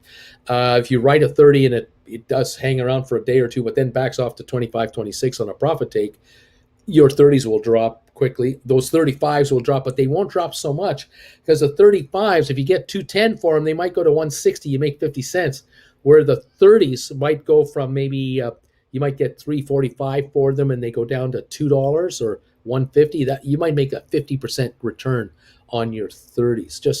I'm just throwing this around. No guarantees. I'm just speculating. We're 29.70 now, down 25 cents on the day from the high of the day, 3.3 million volume. It's looking strong right now. It looks like it's coming on with some vengeance. Put in stink offers on any contracts you're looking to write on your Matterport. Stink offers, absolutely. Um, Try to score the high price of the day. I don't know what it'll be, but you might be the one getting it. 29.75. GameStop 211.62. Still just kind of meandering here. It's not taking off right now. It's not recovering quickly. Rob might make it here. He might just make it. If I only bought 800 Matterport, not SoFi. And thanks a ton, Bruce, for your wisdom. I wrote $30 Matterport calls that expire on Friday. Looking for a pullback. It's a nail biter. It's fun. It's fun. Keep an eye on it. What's cooking, Wendy? Same here, but for DEC, bring in the sellouts. Rob, I could pull it back, but if it hits 265 bid, I score 500 on the contract in 2 days. I'm happy with that. Already made 400 on a Monday with a quick 205 right. I'm with you, Rob. You got to make your call on this. It's ultimately your call, but you're at 211.57 here. You get a flash drop, a flash dump to 208.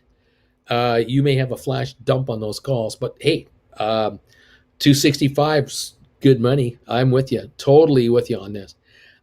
Your call, buddy, your call. But under 210, worthless.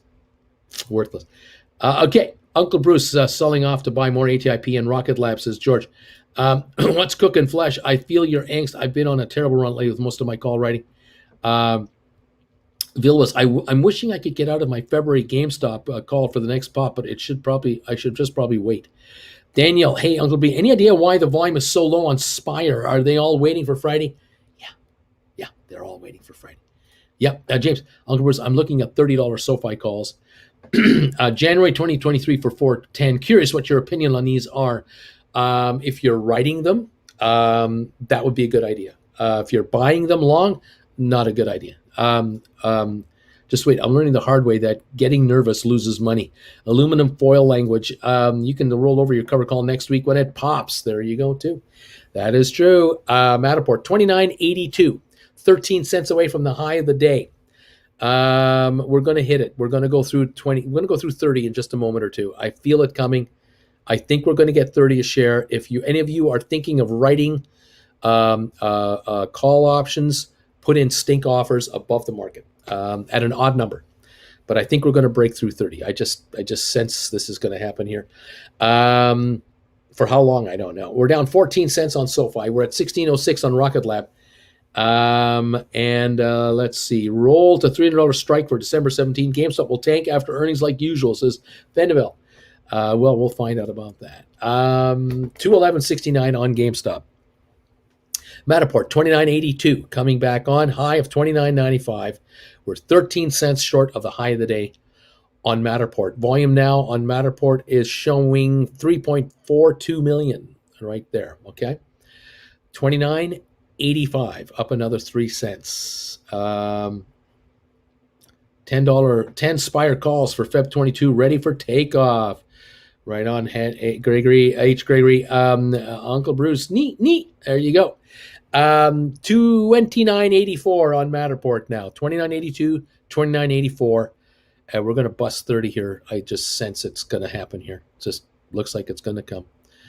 Going to happen. 211.29 on GameStop. 21.55 down 12 on SoFi. Rocket Lab 16.03. The Dow down 195. S&P down 7. NASDAQ down 4. Okay.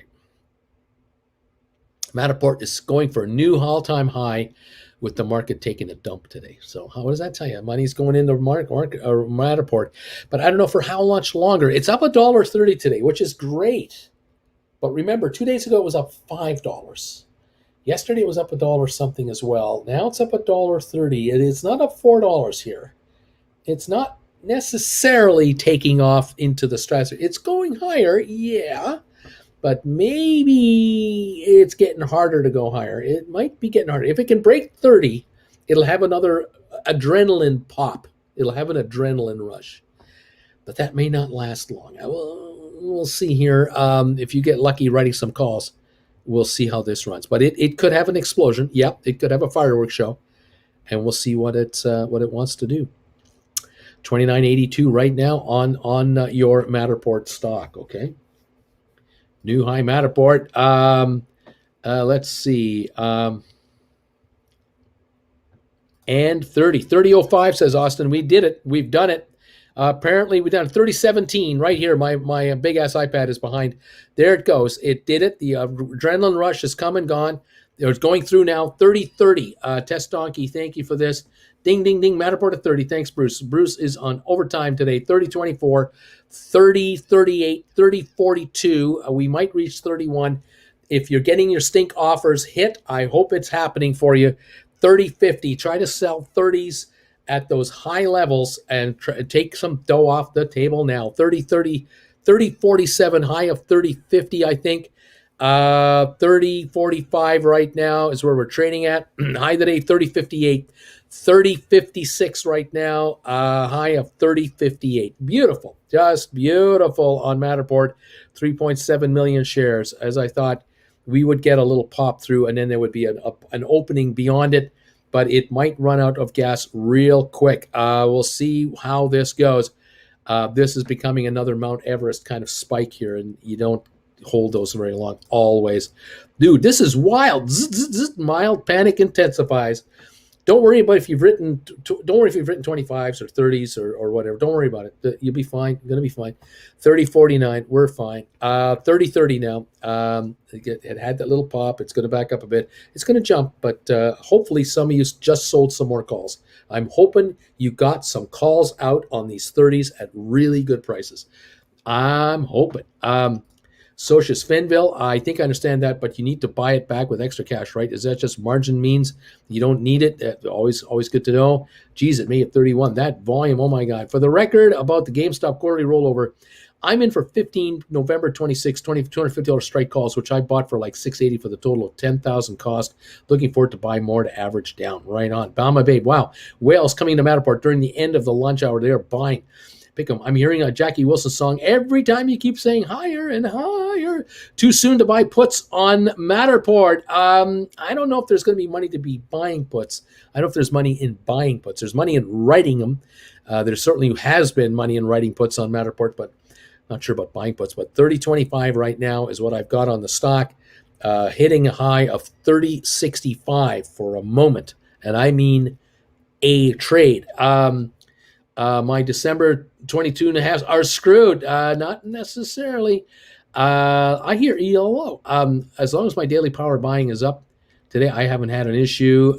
Flash, my buddy bought 23 puts for November when it was at 26 before the run, so at least you'd be a better position. Seems like more than Metaverse sympathy. Still wondering if Facebook is interested in a buyout. Don't think so. Hey, Uncle Bruce, can you please explain stink price? I think you call it. You mentioned odd numbers. Oh my gosh, where you been, JG? Where you been? We've been doing this all week. We were talking stink bids last week, this week. Oh my gosh, we're having so much fun with stink bids, stink offers. Oh, what you learn on this channel. Oh, what you learn. Benville, it's certainly good. 30.57, 30.54, 57 on Matterport. A stink bid is where you, let's say you're trying to buy a callback that you wrote, and you wrote a call, let's say 250, it's trading at 150, and you're looking maybe the stock that you're trying to buy the callback on, maybe your stock will have a drop, like a sudden drop in the middle of the day for like a 15-minute time frame. Somebody gets sold out, like a market sell order. Your contract might go from 150 to 90 cents in like a minute and then go back to 150. Put in a stink bid at 91 cents, open buy order to cover your call. You might not get it. Most likely won't, but you never know if you did, because if the stock does drop quickly and bounce back, there might be a market order on that contract too, and you get hit at 90 and you're in. By the time you figure out you got it, it's now back to 120, 130, and you're going, oh, awesome. That's a stink bid, and a stink bid at an odd number is how you do it. You do not try to buy something at $1 if you think that's where it's going to. You put in a buyer at 101. Always a penny ahead of a round number to be the first in line, because there might be 25 buyers at $1. Everyone thinks round numbers. You think odd numbers. $1 plus a penny, 90 cents plus a penny, 50 cents plus a penny. Think 51, not 50. 56, not 55. Those are stink bids with odd lot numbers, with odd numbers. Bruce, I got 100 shares of Matterport. I sold a $35 call for January for $330. My first ever covered call. Yeah, nice job. $330 premium on a $35 call. Beautiful job. That is great. I need U.S. citizenship something. Would it be illegal to get my sister who lives there to create an account? Let me manage it. Thank you, Uncle Bruce. Appreciate all the wisdom. Samuel, nice job. Orion, Uncle Bruce, why is Matterport so ferocious? This stock has gone up like $10, which is 30% of the value in just 3 days. Welcome to the stock market, Orion. Welcome to the market. This was a $10 SPAC, and people were laughing at this stock at $14. Laughing. They were laughing at us when we were talking about this thing at $14. Are they laughing now? I don't think so. Citigroup conference in a couple of hours. SoFi CEO Anthony Noto will speak there. You may get a little pop at some point this afternoon. You never know. Joe, all right, I'm out. Looking forward to prime time tonight. Right on, Joe. Socius, you can certainly do that, but your sister would be the one who's under the hook for paying the income tax. Unless you set up a corporation, you can always set up a U.S. corporation and then set up an account in the USA. You can always do that. There's ways. 30.35 on Matterport. High of the day, $30.80. That's been the high of the day, $30.80. I hope some of you got some calls written today. GameStop to 11.45. Associates, as long as you don't want to withdraw that account, I'm sure you could work for that a while. Rob, Sam, I'll keep an eye on it, or put in a stink bid or buy it back, expire for like a week out for 150. See if you can buy it back on the pullback. If you can put in a buy order at 151, even better. That is the stink price. But hey, you sold at 330. That's a beautiful trade, man. If you put a buy order at 151, that would be a stink buyback. That'd be a nice buy. Anyway, whatever. He who laughs last laughs the loudest. Bruce sold some December 1730 covered calls on Matterport. Sold some Matterport. Wait and see. Roll stock is moving. Chris, why is tonight so important for Rocket Lab? Is it really going to make a big difference? I think there's a launch coming up or something like that. I'm not sure. Don't know. All right. Thanks, guys. I'll look into it, but doubt she would be willing. There you go. There you go. And that's it. Socials, yes, they're giving her advice for her account, and that's legal. Everybody has to make up their minds as to how they want to do their trading, where they want to do trading, and what structures you want to do your trading. Look at your Matterport, $30.07 now, backing off from $30.80. Did some people get options off? I sure hope so. Let's see. Let's go. Okay, rolling my December Matterport 30s to 35s for January. Well, we'll see, Jennifer. Like I say, you might want to do that. So she's not sure how legal it is to gift her like 25 grand either. This I don't know. This I can't help you there. 30.21 on Matterport, up $1.70. High of the day, 30.80. What a run. What a run. Let's see. Tonight is the rocket blaster for Rocket Lab so successfully. The news will be really good. Bama Fridays are usually a take profit day. Matterport, $30 premiums may go back down to buyback. Wait and see. And we'll see what's going on. Matterport now, 30.08. 30.08, up $1.57. 30.05 now on Matterport. We had that little explosion, a little adrenaline rush, and now we're calming down again. And here it is, $29.95. There you go. Beautiful. Beautiful. Those of you who wrote 30s and 35s, way to go. Nicely done. If you brought in premiums, that would be beautiful. Good quality premiums. I sure am hoping you did. My stink offer of 185 at 35 went through. I guess it wasn't stinky enough. I'll take it, though. Laugh out loud. Alex, well done. Nick, so given the infrastructure hype, what should be entry point for U.S. Steel in your opinion? No idea, Nick. No idea whatsoever. That one is off my radar. I do not know, sir. $29.98 on Matterport. 30.04 now on Matterport. We're jumping around everywhere. $211.50 on GameStop. SoFi down 11 cents, down 10 cents, 21.57. Rocket Lab holding 16.03, up 55 cents. ME 10.95 down 4. Spire 5.32 down 15. ATIP at 425, down 17 cents. It's coming back on. ATIP hit a low of 416. It's now 425. It's coming on right now, 532,000 volume. Here comes your ATIP. It is coming on at 425 now. Smart Rent 11 up a dime. Sextera down 34 to 996. Okay. We got GameStop 212.28. We have Matterport 29.90. And we have I'm happy. Rocket Lab seems to stay above 16 for now at least, and hope today's launch goes without a hitch. X is a symbol for U.S. Steel. Well, Matterport hit all-time high, and it hits 30. Here comes the profit taking. Let's hope it backs up enough to buy back some $25 contracts. Some of y'all should be writing 35s now. Overtime with Uncle Bruce. Rocket Lab and BSK are having back-to-back launches in November. Both are scheduled to lift off from Rocket Lab's launch complex, one in New Zealand this month. Matterport 29.84, a little lower yet. 211.85 on GameStop, backing up again. Flash infection of the credit average might be a short-lived pullback too. It could be. It could well be. We just do not know. High of the day, 30.80. Now 29.88. So almost $1. We've backed off almost $1. So yeah, dang it, my internet died and I missed it. Shucks, says Pitcomb. GameStop 211.71. The contract is worth $1.71, Rob. That's all it's worth. Let's see how this thing moves along here, and it'll hopefully come your way quickly. Let's see. The Dow is 160 down. The Dow is down 162. S&P down 4.3. Nasdaq up 3 points. The Nasdaq has turned it around to go positive. Apple right now had been running higher, up 347 to 154.47. Apple looking a lot better now. Like that. Royal Caribbean down 26. Goldman down 8.99. Cisco down 21 cents. Okay, Apple definitely looking better. 1604 on Rocket Lab. Gambled a bit, says Rob. Bought a $30 put on Matterport for 115 on that run up. Going to try to sell it for 195 on the profit taking. See if he pulls that one off. Matthew Bruce doing a 24-hour stream today or something. Thought he had 3 shows today.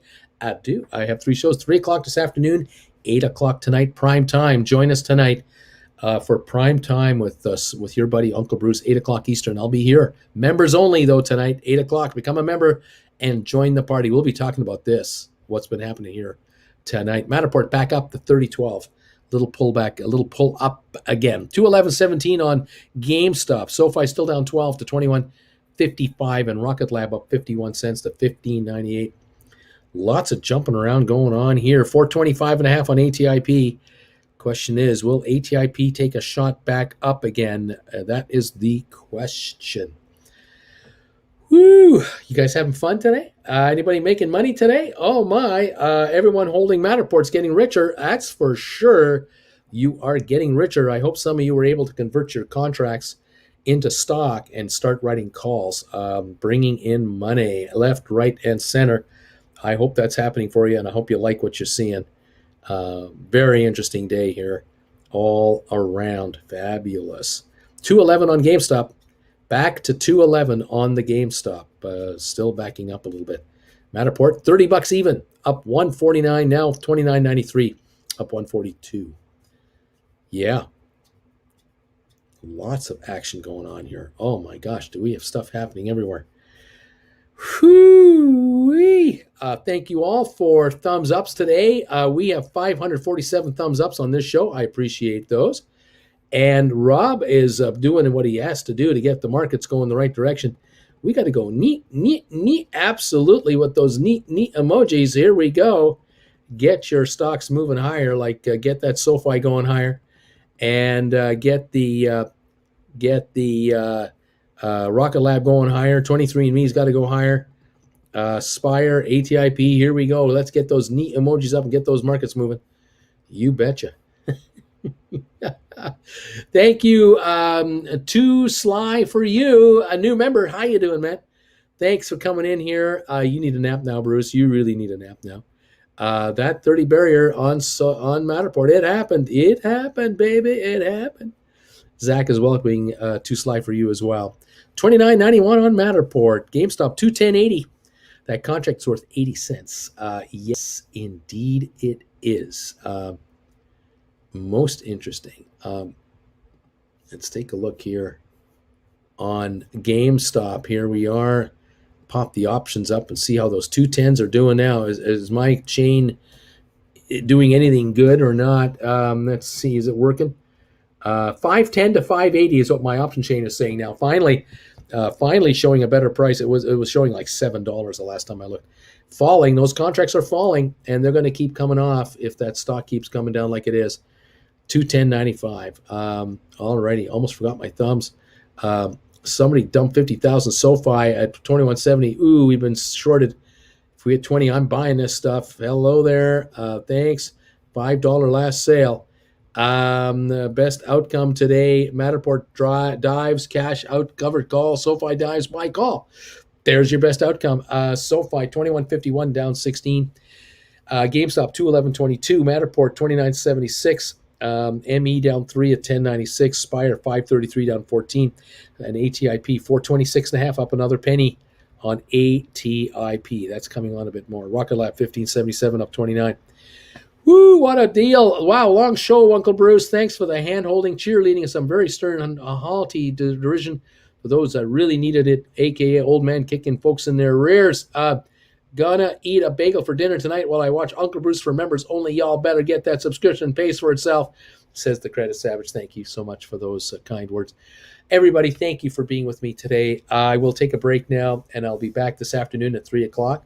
We'll watch this market together and see what happens for it. 29.88 on Matterport now. And I'm on tonight, 8 o'clock Eastern time. Prime time with Uncle Bruce, 8 o'clock tonight.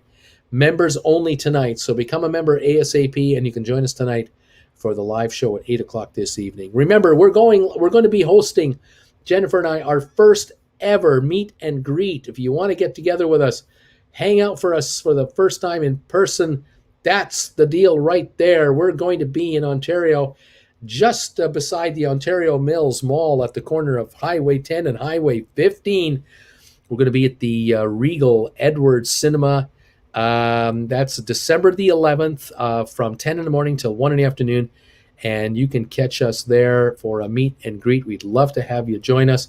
If you want to confirm a reservation, make a donation on my PayPal account for $49.99. Exactly $49.99. If it's for one, or double it for two, or triple it for three, $49.99. Every time we get one of those, we know it's for a seat, and we appreciate you folks coming there. We really look forward to having you come by. When you leave, you'll be leaving with some bagels and a grab bag. A couple of goodies in there. So make sure to pop by if you can. We'd love to see you. That's a Saturday, December the 11th, coming up in 4 weeks, barely. And we're gonna have some fun in Ontario there. Okay, guys, love to have you come by. Fabulous. My Matterport cover call I sold for $600 2 days ago. I just bought back for $800. Rolled into December for $850. Then I bought it back for $790. Did I do this right? Almost perfect, although you could have waited to buy them back even less. You didn't have to buy them back for $790, but you can rewrite again anytime you want, of course. But your stock is up nicely too, isn't it? So you're doing well. You're getting richer no matter what. Ontario, California looks like Ontario, Canada, but not Ontario, California, Bruce. By the way, thanks everybody. California, Ontario, California. I'll get it out. Come on by and see us. If you're in Toronto, just fly out to LAX. Come on by. It's a piece of cake. It's just one flight. What's the big deal? Anyone can do it. Love to have you there. 21105 on the GameStop. Thanks everybody. All right, we will catch you in a bit, everybody. Thank you all for hanging out with us. And I'll catch you at 3 o'clock this afternoon, and then we'll do the big show tonight at 8 o'clock. In the evening for members only. And I'll look forward to seeing all the regulars and the newbies, all the new members who've joined this past week. A whole bunch of you have come in. Love that. I'm looking forward to hanging out with you guys. We'll answer whatever questions you've got. We don't have to worry about reading the market quotes at the same time. We can just talk. Fab You and Lus. That's the name of the firm, and I'm gonna have some fun later today. Matterport 2976. We'll keep an eye on it. Thanks, guys. And there you go. I was worried about it running. I understand, Aworth. You're just gonna have to get used to it. By my math, you're still down 140. You're on track though. Yeah, you may be down 140 on your option trades, but you're way up on your stock. And now you can write another option when you feel comfortable, whether you want to write a $30 or a $35 contract for November, December, January. Now you'll bring in money, and then let's see what happens after that. All right, later, folks. Rob, you take care, buddy. Can anyone guess where SoFi is heading? Anyone? Can anyone? I don't know. I'll see you later, guys. Bye for now.